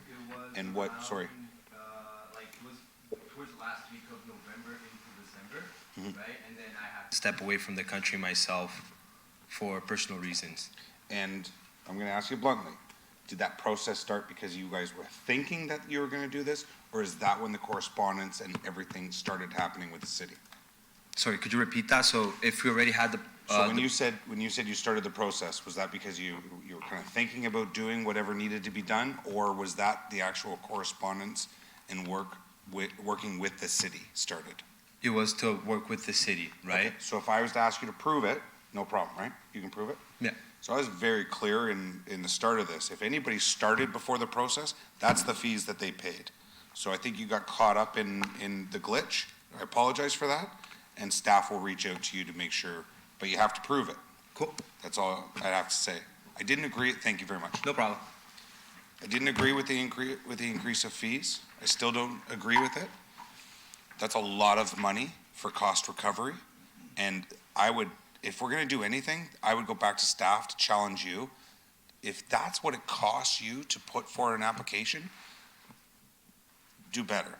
Find the efficiencies and do something else. If we have to change, whatever we need to change to make it, not as cumbersome of staff time, then let's do that. But that's what I would ask. If that's what we're gonna do, if we're gonna do anything, I think that's what we need to do. But I still don't, I didn't agree with it. I'm probably getting hammered on emails and text messages and phone calls, maybe more than everybody, just because of the role, but I certainly send them all to you. Thank you very much. Thank you, Councillor Pelletier. Mayor Brown, followed by Councillor Tour. Mayor Brown, go ahead. Yes, wanted to ask a question to the delegates about this. And it really goes to the question of who should pay for this. When we did the city budget, I was asked if we wanted to continue to subsidize basement apartments in the city, and this was a part of the fees that would make it whole, so it's not subsidized. And so if you're not paying for the cost of the planning process, who should pay for that is my question. Because right now, for these basement apartments, we can't charge you for the cost this additional population has on transit, fire, policing, recreation. And credit to Councillor Keenan, Basante, Santos, and Medeiros. They've been all over the issue of these second units that have been out of control. Councillor Power and Pertini recently joined the RRL because really we struggle with the amount of secondary units in our city. We're probably the only city that has a residential imbalance as acute as we do have in Brampton at the 80-20 ratio. I do recall Councillor Pelletier saying at the time, if someone's in the process, they shouldn't be affected. And I agree with that. And if there's something that was lost there, then it should be addressed. I remember Councillor Pelletier also raised, what if someone had a non-conforming driveway from 50 years ago that needed to be fixed, and they had no idea when they purchased the house? There could be some unique situations like that I think we need to be understanding for, but I think the fundamental principle is we should not subsidize basement apartments when we have a basement apartment crisis in our city. So my question to the delegate is, if you don't pay for this, who should pay? And are you really suggesting we should subsidize the cost of more basement apartments in the city? Thank you, Mayor Brown. So the question to the delegates, if any delegates would like to respond, the first question from the mayor was regarding the cost of the processing of these applications. If we are not subsidizing it, who should pay for the processing of your applications? Thank you very much. Let me tell you that the minor variance applications for the basement, the apartments, they are very rare. Very rare. The minor variance applications, they are coming up for the stairs. The minor variance applications, they are coming up for the garden suites, okay? And the minor variance applications, they are coming up for something else. Majority of these applications where we are dealing with our clients, that we try to avoid minor variances, okay? If it is not possible, that's why we are coming to the committee for approval. Now. Thank you. So I think the question from the mayor was who should be paying for the cost to process the applications if we are not going to have the $11,000 charge. So as the mayor had shared, $12,000, sorry, Councillor Pelletier. As the mayor had shared, in the past, through the budget process, the application fee for Committee of Adjustment to process an application was about $700. Correct. So the city was subsidizing the processing of the Committee of Adjustment applications. If you were suggesting that, the applicants should not be paying what it costs to process an application, the mayor's asking for clarification from the delegates, who should be paying that cost? See, we are not aware about that how much subsidized rates City of Brampton they are doing previously in 2024, But whatever it is, okay, since I am dealing with all other municipalities, it is not 12,000. If the subsidy is basically 50% before, okay, maybe now the subsidy would be 40%. Eventually the homeowner or whoever is the person who is asking for this minor variance, they will be the one who is paying for it. Okay, thank you. And then just a question for clarification from staff regarding the delegate's comment about the various applications coming forward as basement apartments or otherwise being very rare. Is that the case? Through the chair, without having the data in front of me, I think it's safe to say that there's a majority of minor variance applications that come before the Committee of Adjustment that enable secondary suites. So whether it be side entrances or driveways. Okay, so just for clarification, the majority of the applications are related to secondary suites as well as basement apartments, garden suites, you name it. And as per what the mayor had shared, Councillor Keenan, myself, Power, and Councillor Vicente, Councillor Medeiros, in wards 1 and 3 and 7, where the RRL pilot, wards 1, 3, 4, 5, 7, where the RRL pilot is actually happening, that is where we are experiencing the most number of issues. So while the $12,000 for the application fee to cover the majority of which are secondary units, et cetera, which we're trying to control and regulate in the city, doesn't even cover the costs of bylaw enforcement and all the other issues that we are dealing with respect to those secondary units. I'm not going to speak any further. Mayor Brown, do you have any further questions? No further questions to me. Okay, thank you, Mayor Brown. Next on my list, because he has not spoken yet, is Councillor Fortini, followed by Councillor Tour for a second time. Councillor Fortini. Thank you, Madam Chair. Just a question to staff. I had someone call me last week about this application. So he bought the house in February last year, and all of a sudden now, 2 weeks ago, he got a notice about the driveway. You know, to put $12,000 on someone who purchased the home and the driveway was there. I think it's cheaper to remove the whole driveway and redo it, just put a fee. What do we do with those people that just purchased a home in the last year or so, and the driveway was already existing? Do they have to come and pay the fee too for the minor variance? Through the chair, through to you to Councillor Fortini, I believe that's what Mayor Brown had suggested. Perhaps staff could take that back and look at it. I would say, though, that just like any other purchase, would be probably the city's expectation that purchaser do a bit of due diligence prior to acquiring the property, and through that due diligence check, matters of non-compliance are sometimes flagged. Yeah, I told him there's also title insurance, but a lot of people don't know about it. And, you know, I feel bad for a person who purchased a home and all of a sudden now he has to pay $12,000, $13,000 for a fee for an application when, you know, they're on a day-by-day paycheck and struggling. And I get about the basement apartment. This is getting out of hand. Someone has to pay for it, but when it comes to a driveway, for a minor variance, it's wide or something. Councillor Fortini, can I get your question, please? So anyway, maybe we could look at other municipalities, what they're doing on their fees. So thank you. Thanks, Councillor Fortini. Also, because they have not yet spoken, Councillor Vicente, followed by Councillor Tour and Pleshy for a second time. Councillor Vicente. Thank you very much. So are we speaking to the motion then? There's no motion. There's no Councillor motion. Vicente, we're just asking questions of the delegates. All right. Are we allowed to ask questions of staff?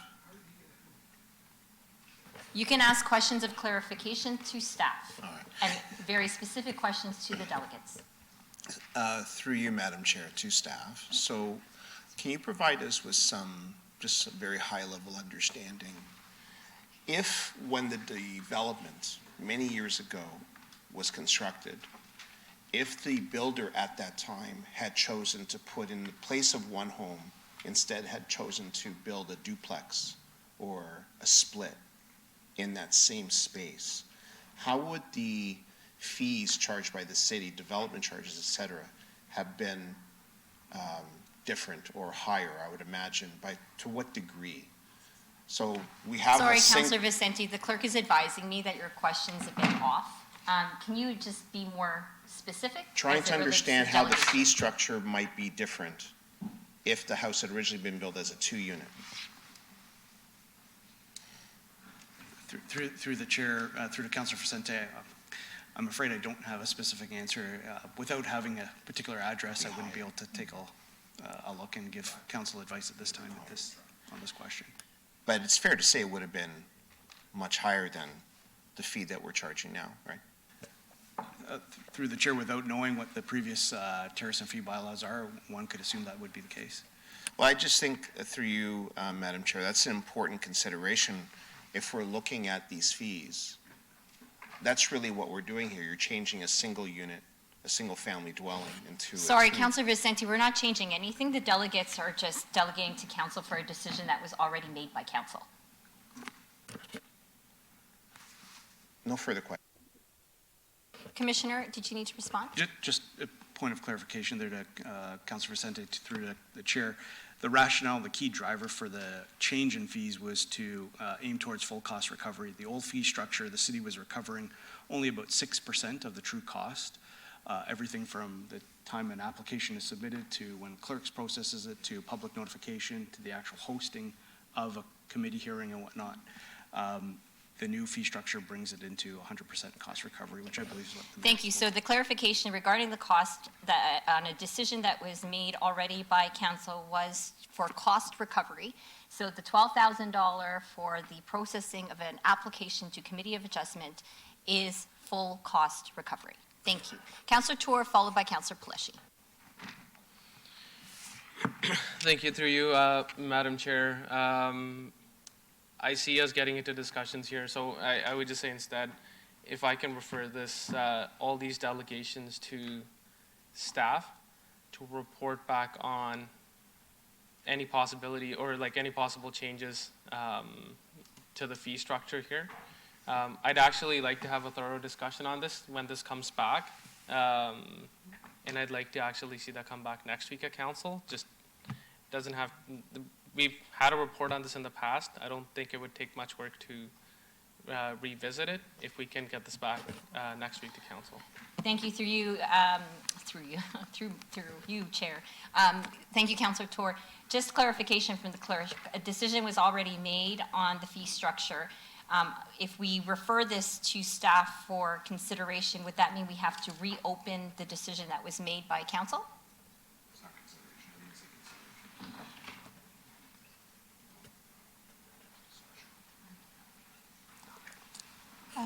Through you, Chair, the report back, if it's based on a referral from referring these delegations to staff for a report back, it would be a report specific to the delegations or the content that they presented, not really a reconsideration of the decision on those fees. But if it leads to a decision to change those fees, then yes, council has made that decision already. So a referral motion from Councillor Tour for staff to report back on the delegations presented today. Councillor Paleshi, you're next. Thank you, Madam Chair. So trying to help and support and, work with planning, I think, our fee bylaw is coming due Q3 of this year. There's, I think, the opportunity then to look at the different types of fees and the opportunity to try and simplify things a little bit more. That being said, I know Commissioner Ganesh is always looking for responsible ways and trying to be effective as possible. So when I ask them to do better and challenge constantly, and I think Commissioner Ganesh is always thinking that anyways, I'm always supportive of cost recovery when it comes to stuff like this.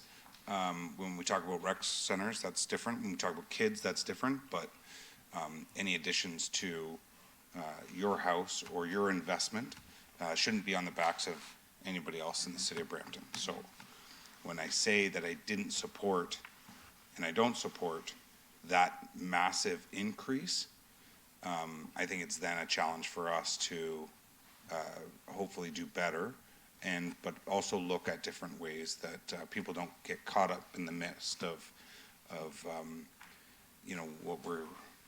what we're doing with the population, with basement apartments, with ARUs, with all this stuff. We're also looking at 2 and 6 to be part of the program as well. But I certainly support the referral. I don't know what we'll get back next week. If it's the information that we've already received, then great.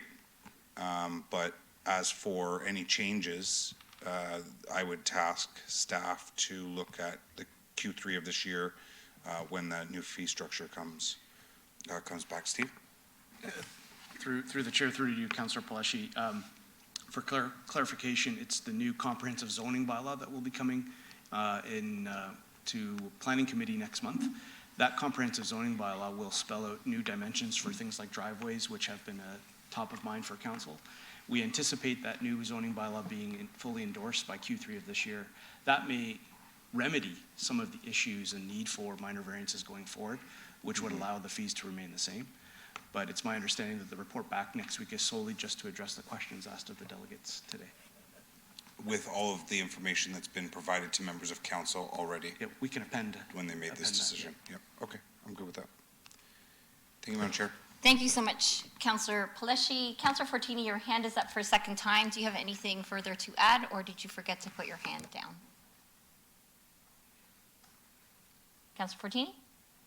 Nope, thank you very much. Okay, thank you. So referral motion for staff consideration and a report back, moved by Councillor Tour. All in favor? Anyone opposed?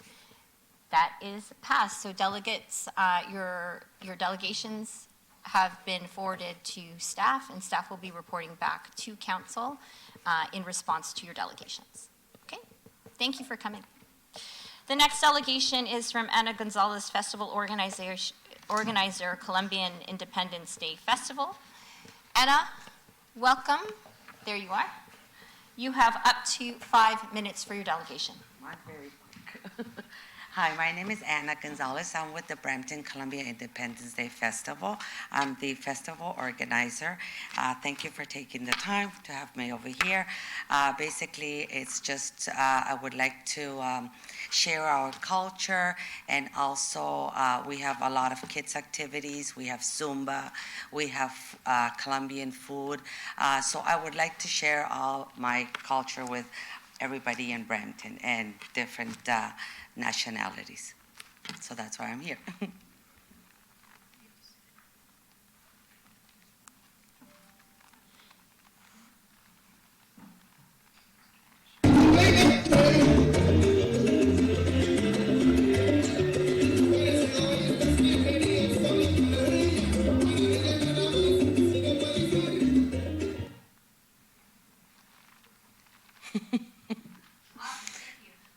We started our festival at Rosalia Park. Oh, it's okay. That's the kids' festival. This is how legends are made.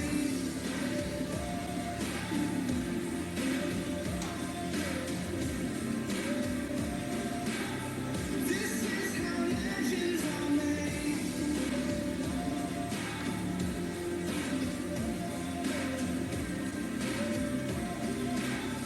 This is how legends are made. I'm cranking up on the throttle and dreams mine. Show you that harder the battle, harder I fight.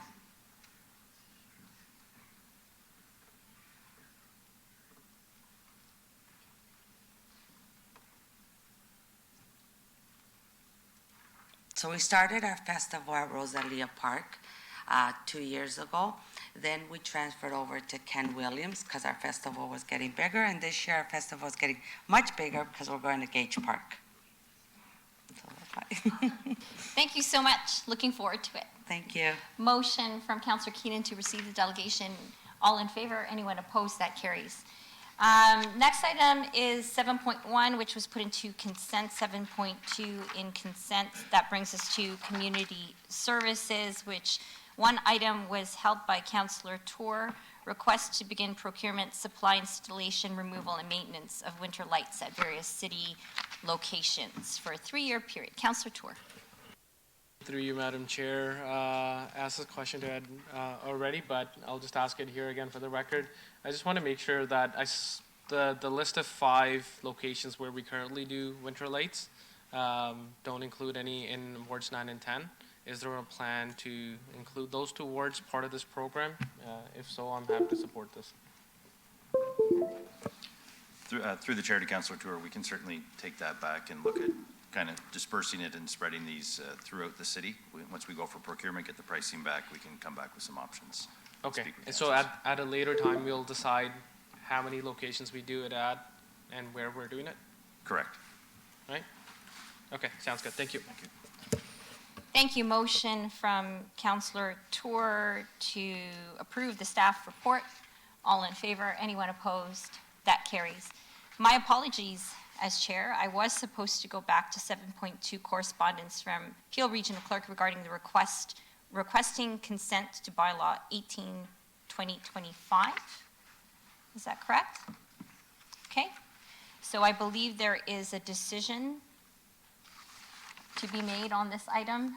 So the consent decisions that the Council of City of Brampton consents to Region of Peel to delegate members entitled to cast additional votes during certain vacancies on Regional Council, and further, that a copy of this resolution be sent to the Region of Peel. So I guess, Madam Clerk, just for clarification, this motion is saying essentially that the Region of Peel will will designate members to cast additional votes if a member of council is not at the regional table? That's correct, but they need consent from the lower tiers as well. Okay. So they're looking for a motion, either consent or non-consent, just to Okay. clarify. And then the non-consent is that No city extra declines? votes, yes. Okay. Any questions or comments from members of committee? Councillor Tour. Yeah, the wording of this is like as clear as mud. Like, Yeah. I don't understand what we already have in place and how is this changing that, whether we consent or don't consent. Because I know we've had these discussions at the region, but I don't get that in the wording here. So if somebody can explain that. Yeah. Thank you, Councillor Tour.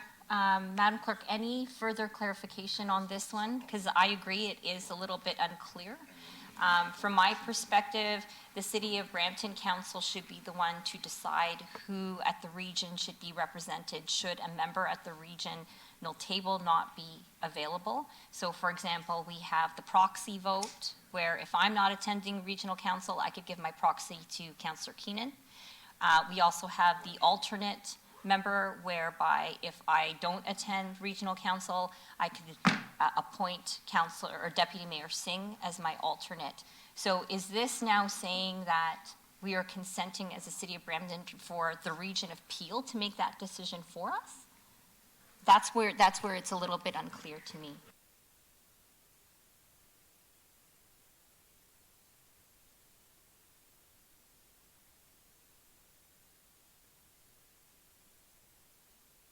Yeah, I think so. So just maybe we'll have a quick discussion over this for clarification during the break, perhaps, or towards the end, because otherwise we'll be sitting here a little bit in silence trying to figure this out. So we will hold this until later on in the agenda, if folks are okay with that, Madam Clerk. Through you, Chair, sorry, it's gone. There was a note in the bylaw that I believe it's the member of each municipality would have 2 votes. Okay. Right. So I think we just need to have a conversation amongst ourselves, maybe with yourself, Madam Clerk, just to Sure. get more clarification towards the end, which now brings us, so we'll deal with that later. So that brings us now to, I believe, item 9.2.2? 8.5. Oh yeah, questions. In community services, do any members of committee have any questions regarding this section? Seeing none. Members of the public, any questions regarding community services? Seeing none. Next item is legislative services, which is, I believe, 9.2.2, which was held by Councillor Paleshi. Staff report to amend the sign bylaw to allow Stand for Canada lawn signs. Councillor Paleshi. Thank you, Madam Chair. This isn't about the support of Canada for me. It's what our current bylaws state. say, and, you know, we've never allowed any types of signs on lawns, outside of the elections, of course. But even I think we got an email today requesting, drive slow, please slow down signs. And so I really want to know, and for us to be able to, you know, ask ourselves, if we're going to change the rules for something, are we prepared to actually change the rules and allow, you know, this to potentially open up and be something, you know, grow. I don't even like the fact that real estate agents put their signs out. We're getting inundated at the street corners with the real estate signs, and you know, there's something we have to do about that too. I know it was 2 per house, I believe, that you're selling, but you know, they get bigger and bigger, these little A-frame signs, and now there's like 8 of them on a corner. So maybe it's, you know, we need to look at this and kind of determine what we're going to do on a go forward. If we're going to hold the line and say no signs, then I think we should have that debate. As of right now, I'm on the side of just not allowing any signs, just staying status quo. But that being said, you know, we're upping enforcement through the budget, added more officers. So, you know, going out there and getting all these illegal signs is I know there's priorities, and there has to be the level of priority somewhere down the line. I know we're coming up to it, but because they're doing a fantastic job currently with everything that we've tasked them to do, but signs are kind of that next on the list. You know, you even see the MPs that are running in the election now. I don't even know if there's any legal signs. Every sign I see is illegal. Somebody decided to put up on Sandalwood, right up the center median, about 15 signs. Bylaw was like that to get them, and I think that was like on a weekend too, and they were fantastic, got out there and got them down, but what a safety hazard. But I know what we're talking about, and there is no bigger patriot than I am. You ask my kids, and I continue to always have my kids, you know, support Canada. You're not a bigger patriot than me. I'll challenge you every day of the week. I know that all of you think, you know, we're all patriots up here, but do we have to fly a flag? There's nothing wrong with putting a flag up. Fly a flag off your house. You don't have to do signs, you know. But for my kids and for, I look up to the bleachers and see young Ethan up there. Ethan, we're patriots, right? We love Canada. Big thumbs up, right, buddy? So, you know, let's fly the flag instead of the signs. That's my suggestion. Thank you, Madam Chair. Thanks, Councillor Palashi. Councillor Tour. Councillor Palashi, kind of reading my mind there too. I agree with your comments on the lawn signs, just signs in general across the city. I know we always get complaints about it. It is a very difficult thing to enforce as well, especially when you have like stuff just stuck to the poles and pillars in every corner of the city. It adds more to the, you know, the sign litter, if I would call it that. Instead, a question to staff: what are our current, just following off of the trail of what Councillor Palashi just said, what are our current bylaws around having Canadian flags on your property? Like, what are the bylaws around that? Like, and again, just asking it as a general question, because I'd be happy for us to go into that direction, that if there's bylaw amendments need to be done there to allow for people to display their pride on their front porch or off their, you know, garage or whatever the case is. I'd rather look at those venues. Through the chair, there's currently an exception for patriotic flags, but that would be strictly defined as the Canadian flag. I believe we would need a similar exception to what we're doing with the sign to allow for a different flag. That'd be correct. And just further clarification, we do have a couple of exemptions for signs, accessible Halloween, signs are permissible on private property for a very defined time period. And these signs also would be defined to private property only. But they're not defined by any time period. We put in a sunset clause of December 31st of this year, or when the campaign ends. Okay. Thank you for answering that question. Robert, again, all in favor of, all of us putting up Canadian flags on our property. I think when you look south of the border, you see their pride pretty evident. It's very rare to come across homes here that have Canadian flags on them, and I'm actually seeing more and more Canadian flags now, more than ever, so happy to keep it that way. If that's I don't know if you can get nods around the council table on whether we'd like to go in this direction to have more lawn signs or not, but I'm okay either ways. Thank you. Thanks so much, Councillor Tour. So we have a report with a recommendation to allow Stand for Canada lawn signs. We've had 2 members of committee share that perhaps that isn't the greatest option for now, considering the sign litter that we're dealing with across the entire city. Any other members of committee wish to make further comments or make a different suggestion versus what is on the screen at the moment? Anyone? Councillor Tour?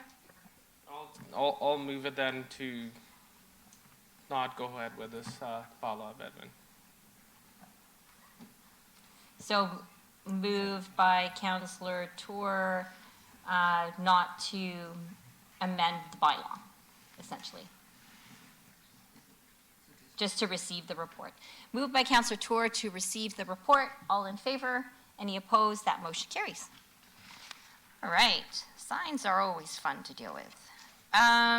Next item, 9.2.3, held by, I believe, Councillor Tour again, regarding the staff report, future state options for food trucks in the city of Brampton. Councillor Tour. Thank you, through you, Madam Chair.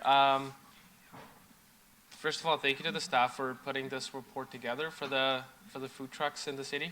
I know this is a very difficult thing to tackle. Again, to find the right balance of what we need to do versus things to avoid. Staff has done a really good job of putting all the different options together on this, so kudos to staff for doing that. Just one thing on this that I wanted to comment on, the 30-day transition period. Just a question for clarification there.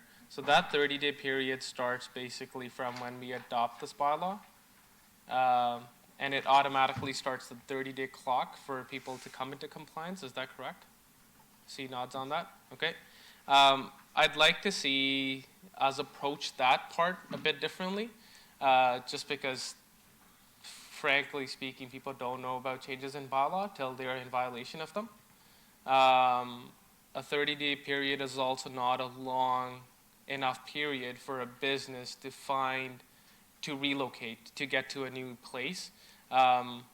Just personally dealing with a couple of food trucks that were previously in our area, no longer there, but one of them being a single mother with 2 kids. One kid dropped out of school to operate the food truck with the mother, so that the second kid could actually go through school, but they can have enough funds to make sure that kid also goes to university.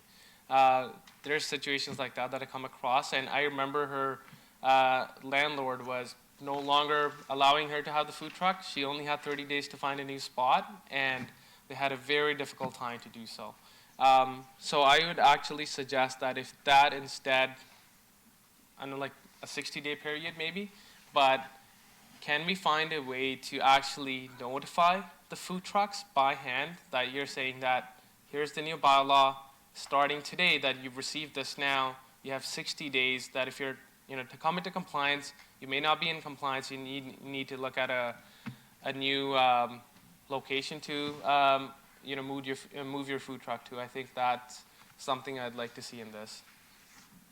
Can somebody tell me if that's doable? Is that a reasonable ask?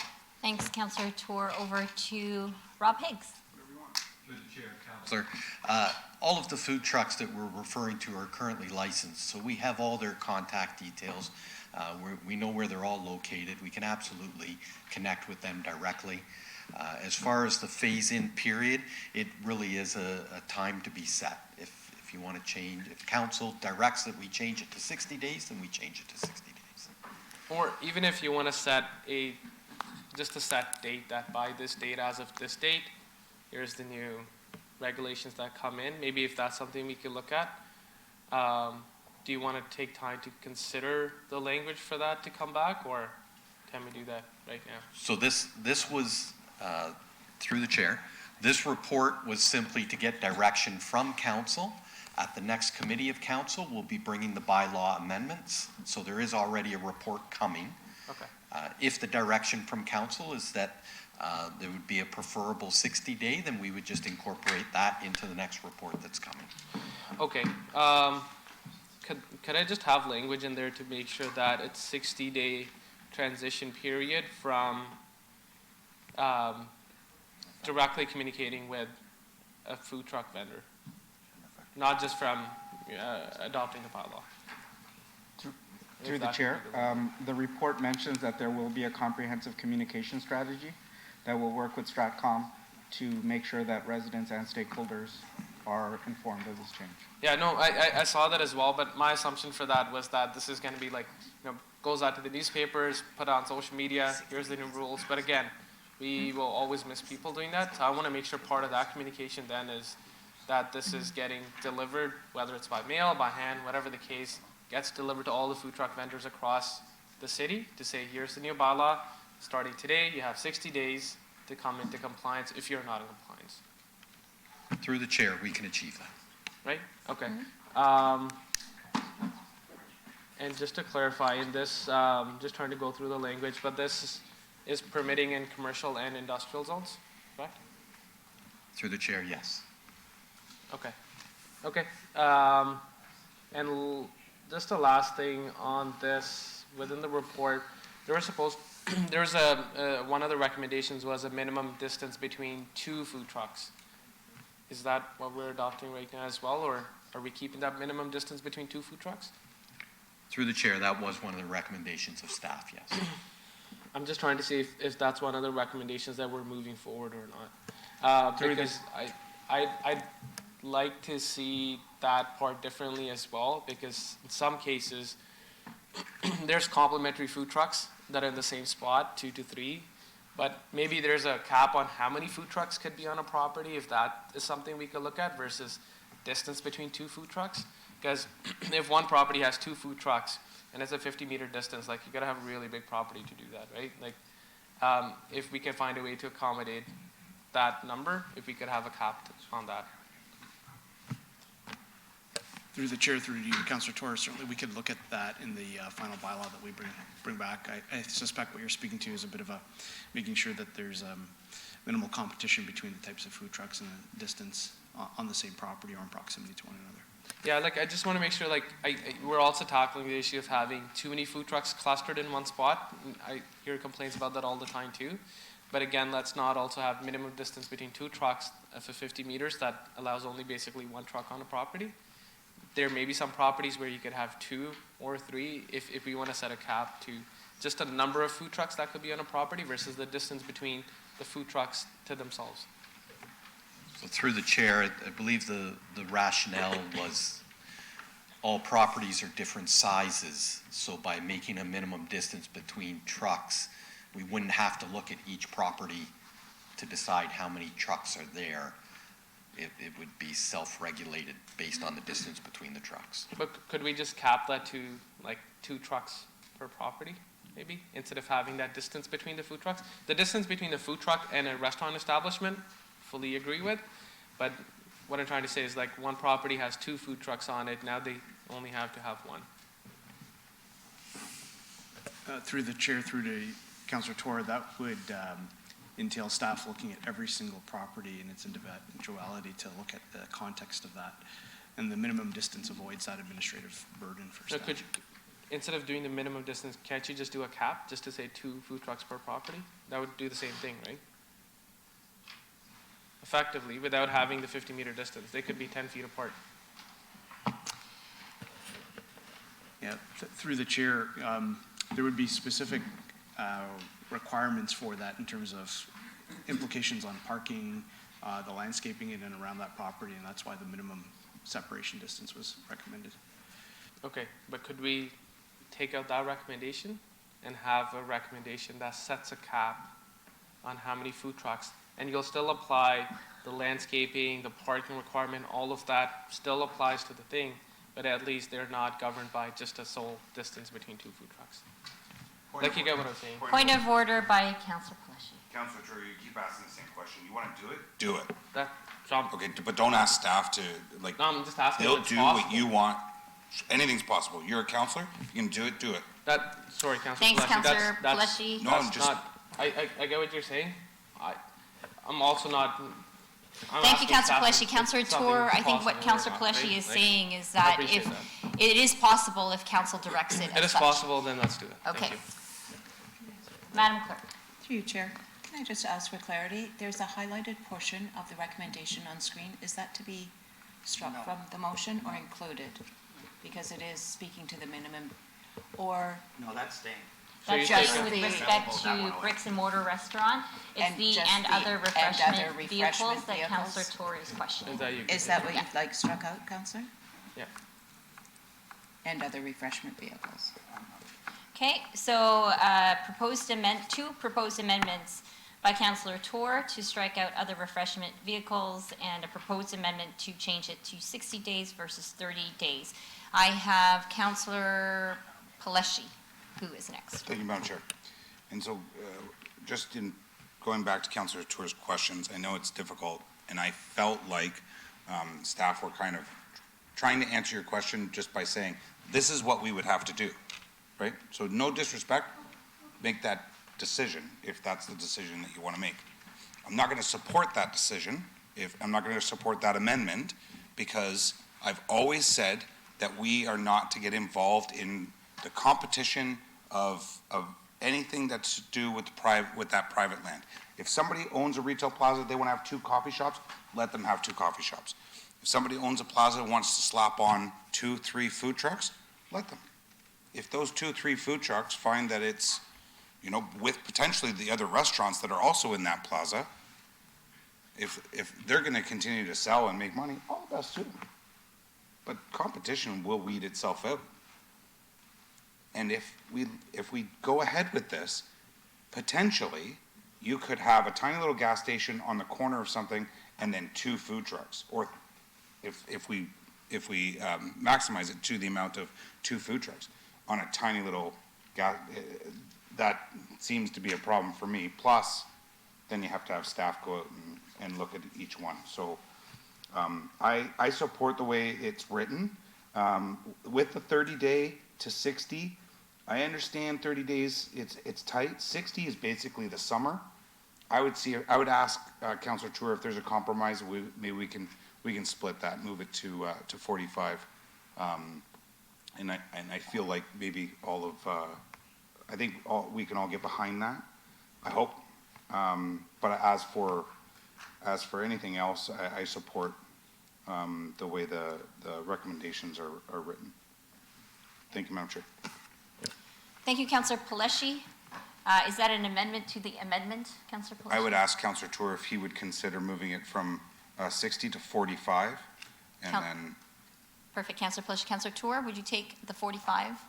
Just to clarify. Suggestion. The 45-day period starts as of today or next council meeting when we adopt It would the- be ratified at council, so it would Council, start at ratified, council. yeah. 60 days from that is not a long. Through the chair, just to clarify. Okay, Councillor Tour is not Sorry. taking the 45-day. He's what? He is not taking 45, he's keeping it at 60. Okay, so that, I would say that would need to be voted on separately Okay. and not included in the actual staff recommendations. And I'd like to hear from Samir. Samir? Through the chair, to clarify, this report seeks direction from council in terms of how we are going to amend the bylaw. Based on the input from this meeting, we will amend the bylaw, bring the bylaw back to council. Once that is approved, then the clock would start ticking on the, so we have some time between now and when the bylaw is presented to council. Thank So is you. that basically 90 days then? Through the I'm chair, sorry, just Madam looking Chair, at I'd my like to colleagues, I understand. believe we're gonna come back in a couple weeks with the new bylaw. May 14th, we're It's hoping. coming to council May 14th to ratify that bylaw. Okay. So you are going to go into the summer if you're at 60 days, 100%. So you're good with 45? Okay. So you want to extend it? I'm sorry, Madam Chair, if I can, just based off of the comments. Yeah, question for clarification to Councillor Tour. Go ahead, Councillor Pelletier. You're getting your 60 days by just saying today that, you know, this is what we're moving towards, committee of council. Sorry? Millions of people are online watching. Okay. Councillor Pelletier, Councillor Tour is keeping it at 60 days and striking out and other refreshment vehicles. That is his amendment. Councillor Keenan. Thank you, Madam Clerk. So I would have to agree with Councillor Pelletier here, especially with the statement with the gas station and then getting, more food trucks instead of, less is what I'm feeling more people in the community that own restaurants are looking for.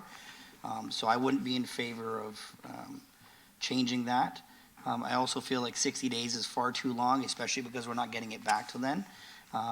So I would, I could go to the 45, but realistically, I'd like to keep it at the 30-day. I think this food truck thing has dragged on long enough, but happy to support the 45 days. Okay. Those are my comments. All right.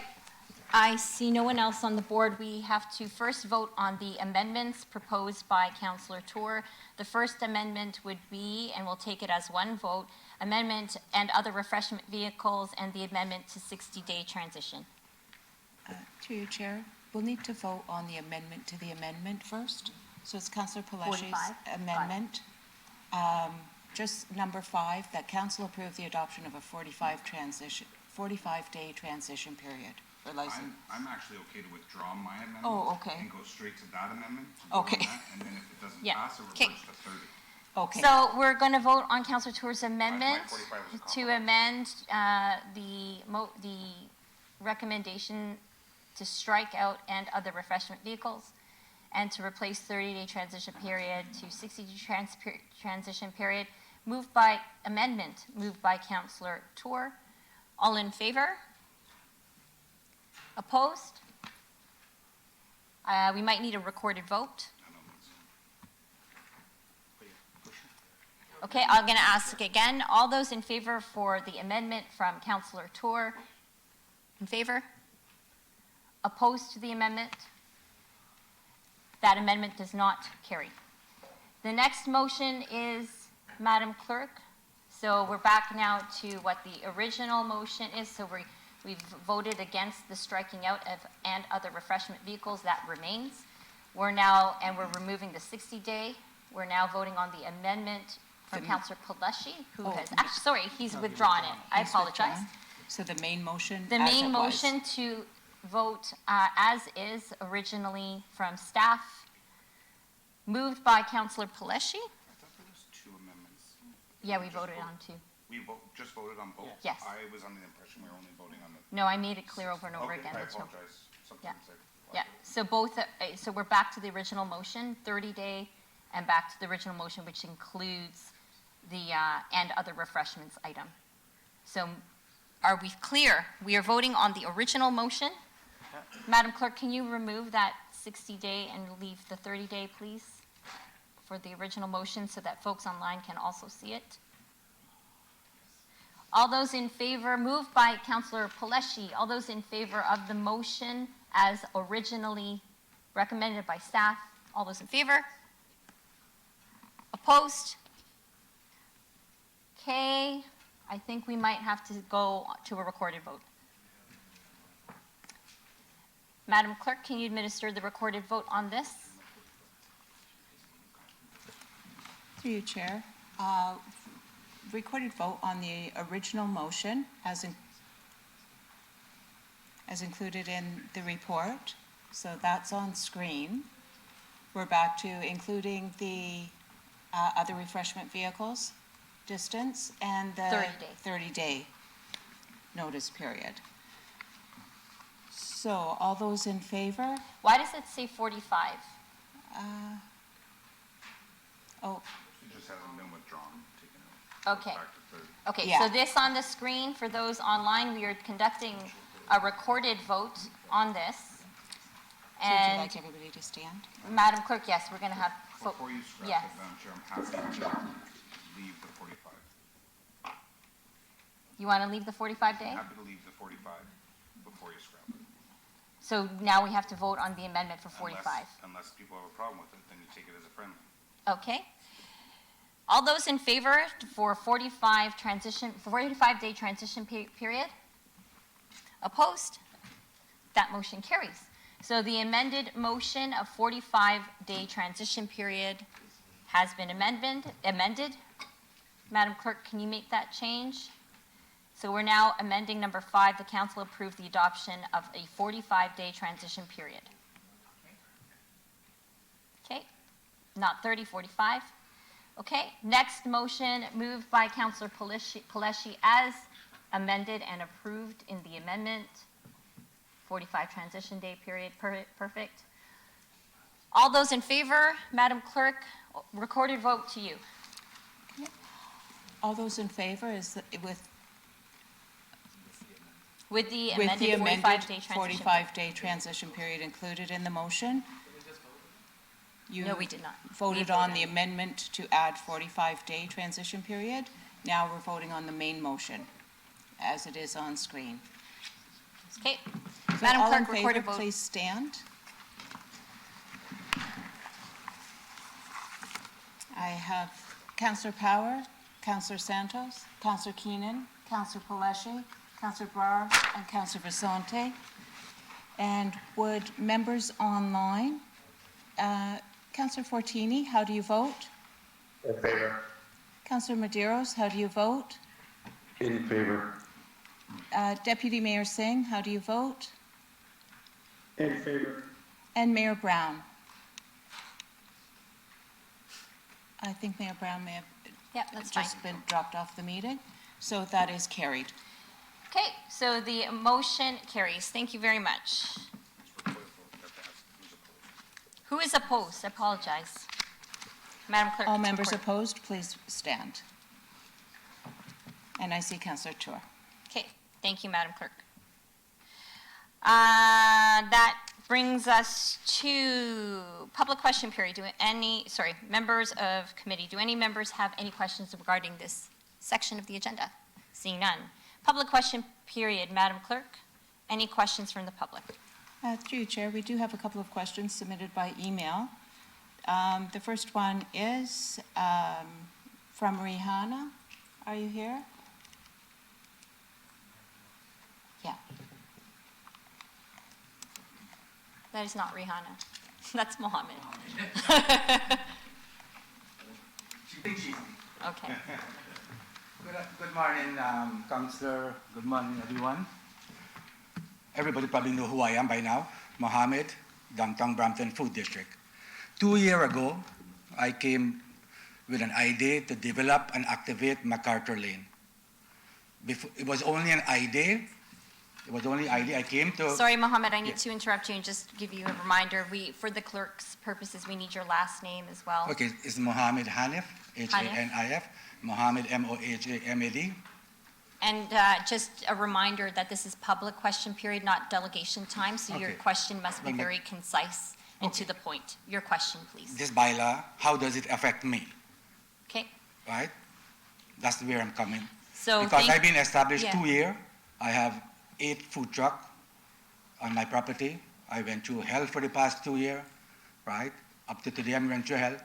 I'm redeveloping up the whole area. I notice in there it says financial loss.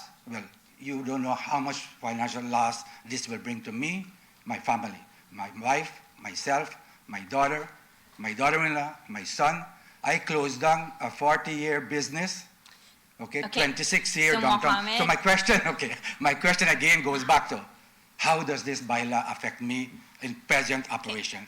Thank you so much for your question. When the staff will get back to you with a response, but just so you know, the bylaw hasn't passed yet. I understand that, but I've Bylaw been will be coming communicating later. with staff since December. This Mhm. is May, and license has been refusing every day. Okay, thank you for your question, and when the bylaw comes forward, staff will let you know. If council passes the bylaw, makes changes to the bylaw, staff will follow up to let you know the impact. Thank That's you, my answer, I Mohammed. guess. And regarding the financial part, there's another part in the bylaw says there is no financial hardship for doing this. Yeah. Okay, there's a lot of financial on my side, a lot. Okay, so staff will get back to you when the time comes and the bylaw is brought forward to council for approval. Okay. If it is approved, when it is approved, staff will get back to you to let you know what the impact is. Okay, thank you very much. Mohammed. Thank you, Your Honor. Okay, next section is economic development. I don't believe, Madam Clerk, we had anything on hold for that. The next item is corporate services. I don't believe we had anything on hold for that either, Madam Clerk. So that brings us to Public Works, which is chaired by Councillor Vicente, who I will now pass the chair over to.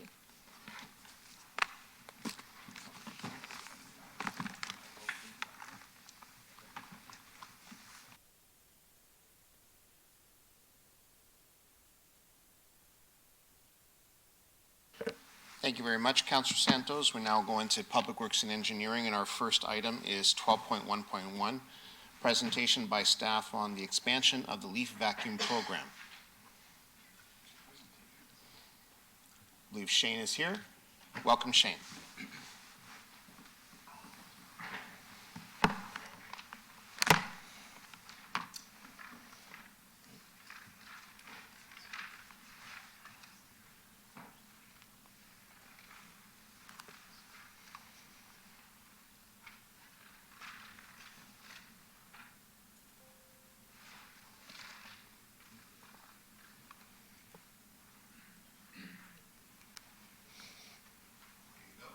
Thank you. So, good morning, Mayor Brown, councillors. My name is Shane Loftus. I'm the Director for Road Maintenance Operations and Fleet. And I'd like to take the opportunity to thank you for allowing me to review this presentation of the LEAF Expansion Program with you today. Next slide. As you may recall, in November of last year, a resident came and delegated to City Council requesting consideration for the LEAF expansion program, or the LEAF vacuum program, to be expanded. This presentation and the accompanying report provides three options for Council's consideration. The first option is to maintain the current service area. Option number two is an expanded service area based on service request data. And option number three is to revert to the mature areas of 25 years or older. With that, meetings have been held with each of the councillors in the ward pairings. Their input has been received and incorporated. And just as an overview, the downtown area and Churchville are the current service area. It's approximately 65 curb kilometers that is active. And those areas were selected based on being within the Brampton floodplain, having aged infrastructure, and a mature tree canopy that could impact the stormwater drainage. The Churchville area was added in 2022 based on flooding at that time, and it was added in as a preventative measure to help mitigate any future flooding. Next slide, please. As I said, the current program is delivered to specific streets in the downtown and Churchville areas. Leaves are collected by residents raking them to the edge of their boulevard, and then they're mechanically collected via vacuum, mulched, and then put into an accompanying receptacle vehicle. Each street within the service area receives 3 passes throughout the 6-week period, and that is weather dependent. Any leaves that fall onto the roadway from the boulevard are not actually collected through this program. It's dealt with separately through our street sweeping program. And just as a note, in 2025, so this year, we've added additional passes of our street sweeping program in the spring and in the fall to help collect some of the debris, leaves, dirt that may clog the catch basins and impact the effectiveness of the storm sewer system. Next slide. This map depicts the current service area, so A1 through A4 on the left is the downtown serviced area, and on the right, B1, that is the Churchville area that is being serviced. Next slide, please. The current program, as stated, consists of approximately 65 curb kilometers in length and costs approximately $170,000 to provide that service. In each of these options that we've provided, there's also a cost to bring that service in-house. In that analysis, we've added a capital component to purchase the equipment to provide the service, as well as an ongoing operating cost. And then in addition, to offset some of these costs, there are recoveries from the region for recycling the leaves, and it's paid on a per ton basis. Next slide, please. When contemplating expanding the existing service area, staff utilized a data-driven approach. This slide indicates all the service requests that have been received between 2022 and 2024, requesting the service be expanded to specific areas within the city. So this is outside of the current service area. As you can see from the chart, the blue shaded area, the majority of the requests are coming from wards 1 and 3. Next slide, please. With that in mind, staff are proposing as option number 2, a slightly expanded service area. The current service area is depicted as the orange shaded area. The expanded area is the brown shaded area. Next slide, please. This expanded service area would go from 65 kilometers to approximately 210 kilometers total, with an annualized cost of approximately $550,000. Next slide. And this map shows the option number 3, which is to revert back to the mature model of areas 25 years and older. Again, in this map, the current service area is depicted as the orange shaded area. The expanded or mature areas are depicted as the brown shaded areas. Next slide, please.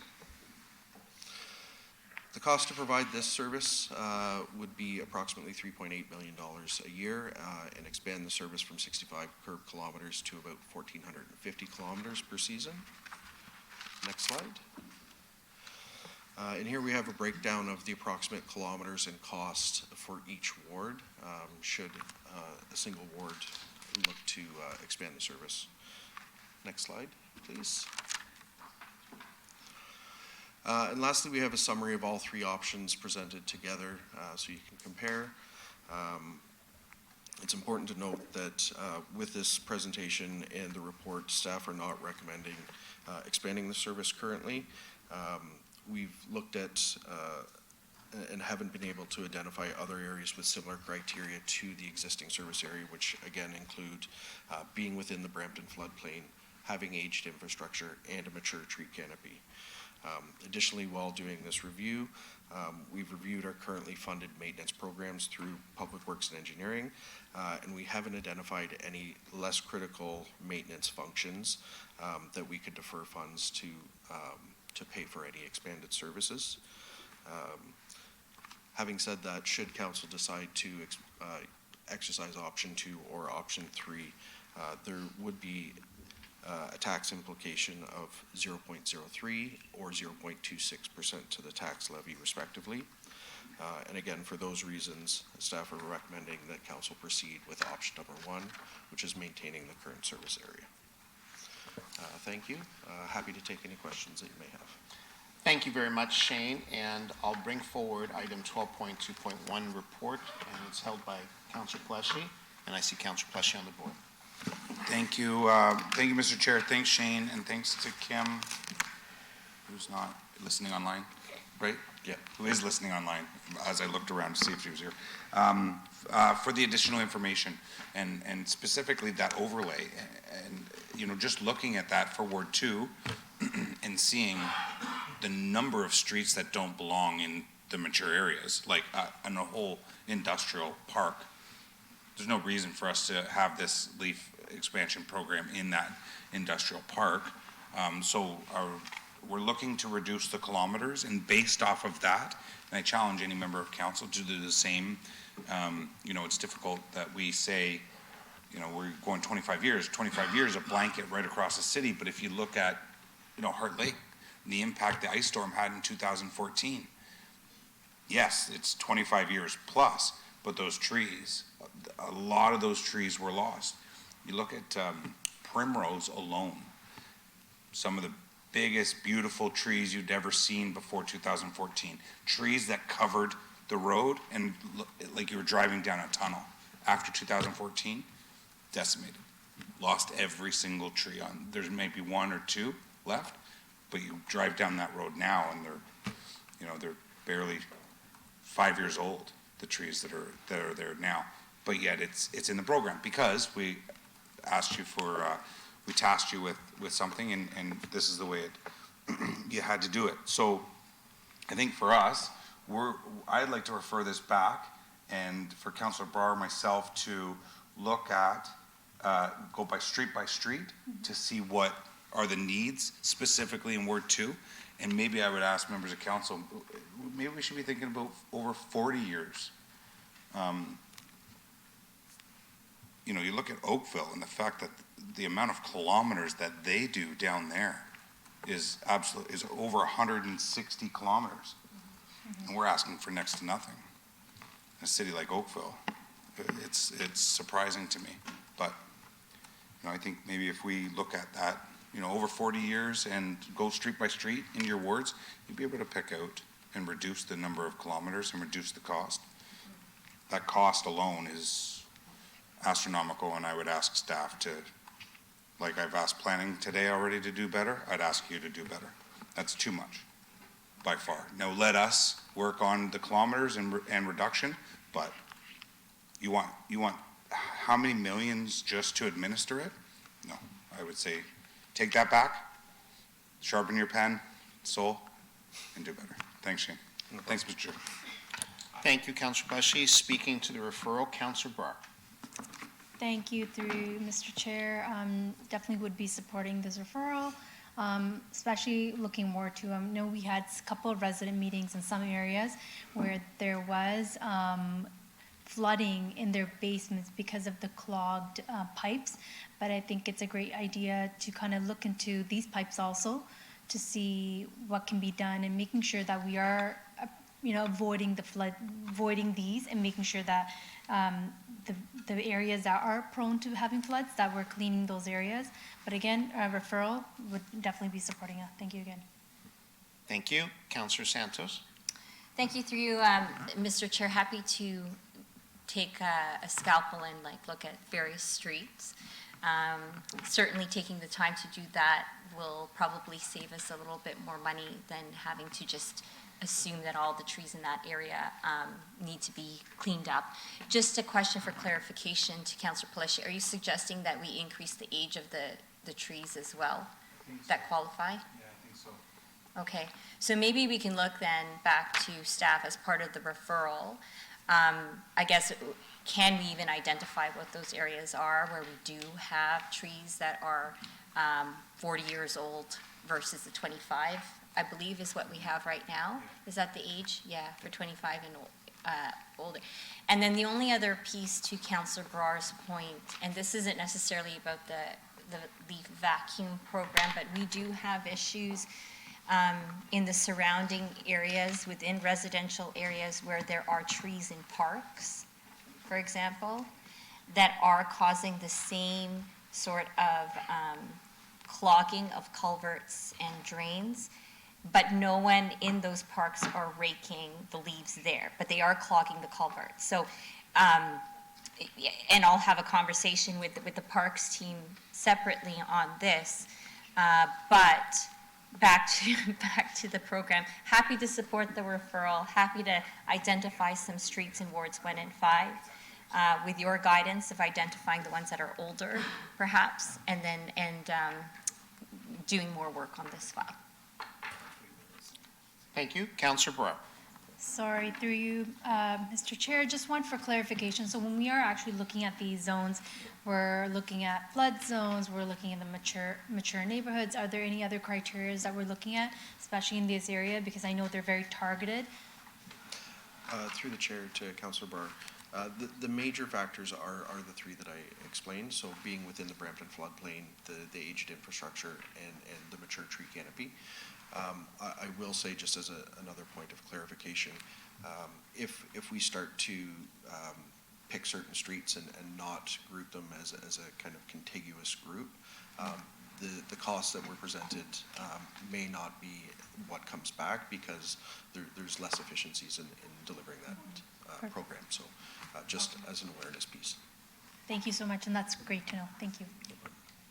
Thank you, members. So we have a motion of referral moved by Councillor Pleshy. All in favor? Any opposed? That carries. And with that, we now go to council question period for Public Works and Engineering. Are there any questions? None? And I would just quickly ask if I have Councillor Santos to move receipt of the presentation. Sure. All in favor? Any opposed? That carries. Public question period. Madam Clerk, are there any questions from members of the public? Through you, Chair, I don't see any online. Okay. So with that, we will now bring back item 7.2. How would council like to proceed? Councillor Pleshy. Thank you, Mr. Chair. So as of right now, we only have the correspondence from the region. My suggestion, based off of what staff's suggestion is kick this back to them, have them look at the entire bylaw and look at what it truly means. Sorry, I'm looking at Chris, but because you, Genevieve, but kick it back to you to come forward with a report when it's time to do so, which I believe it's next council or whenever. Both Mississauga and Brampton need to pass this for it to go. But I would also, because from my understanding what this is if they have a by-election and they don't have a member on the seat, they don't have anybody to fill that spot. It doesn't take it into account until after the next election. Well, fingers crossed, if we're all up at the region after the next election, then this would impact us as well. So, I certainly think that we should support it, but I would ask staff to go through it with a fine-tooth comb and come back and bring something back to us at next council. Madam Clerk.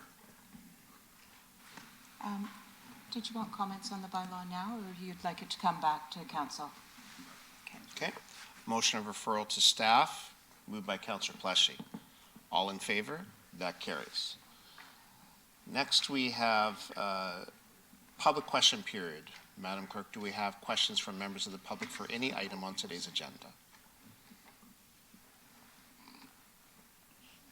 Through you, Chair, I see none online. Thank you very much. We have no items in closed session, so our next item is adjournment. I would ask a motion moved by Councillor Power to adjourn today's meeting. All in favor, any opposed? That carries. And so with that, we will now meet again for Committee of Council on Wednesday, May 7th. Thank you all very much. Have a great day.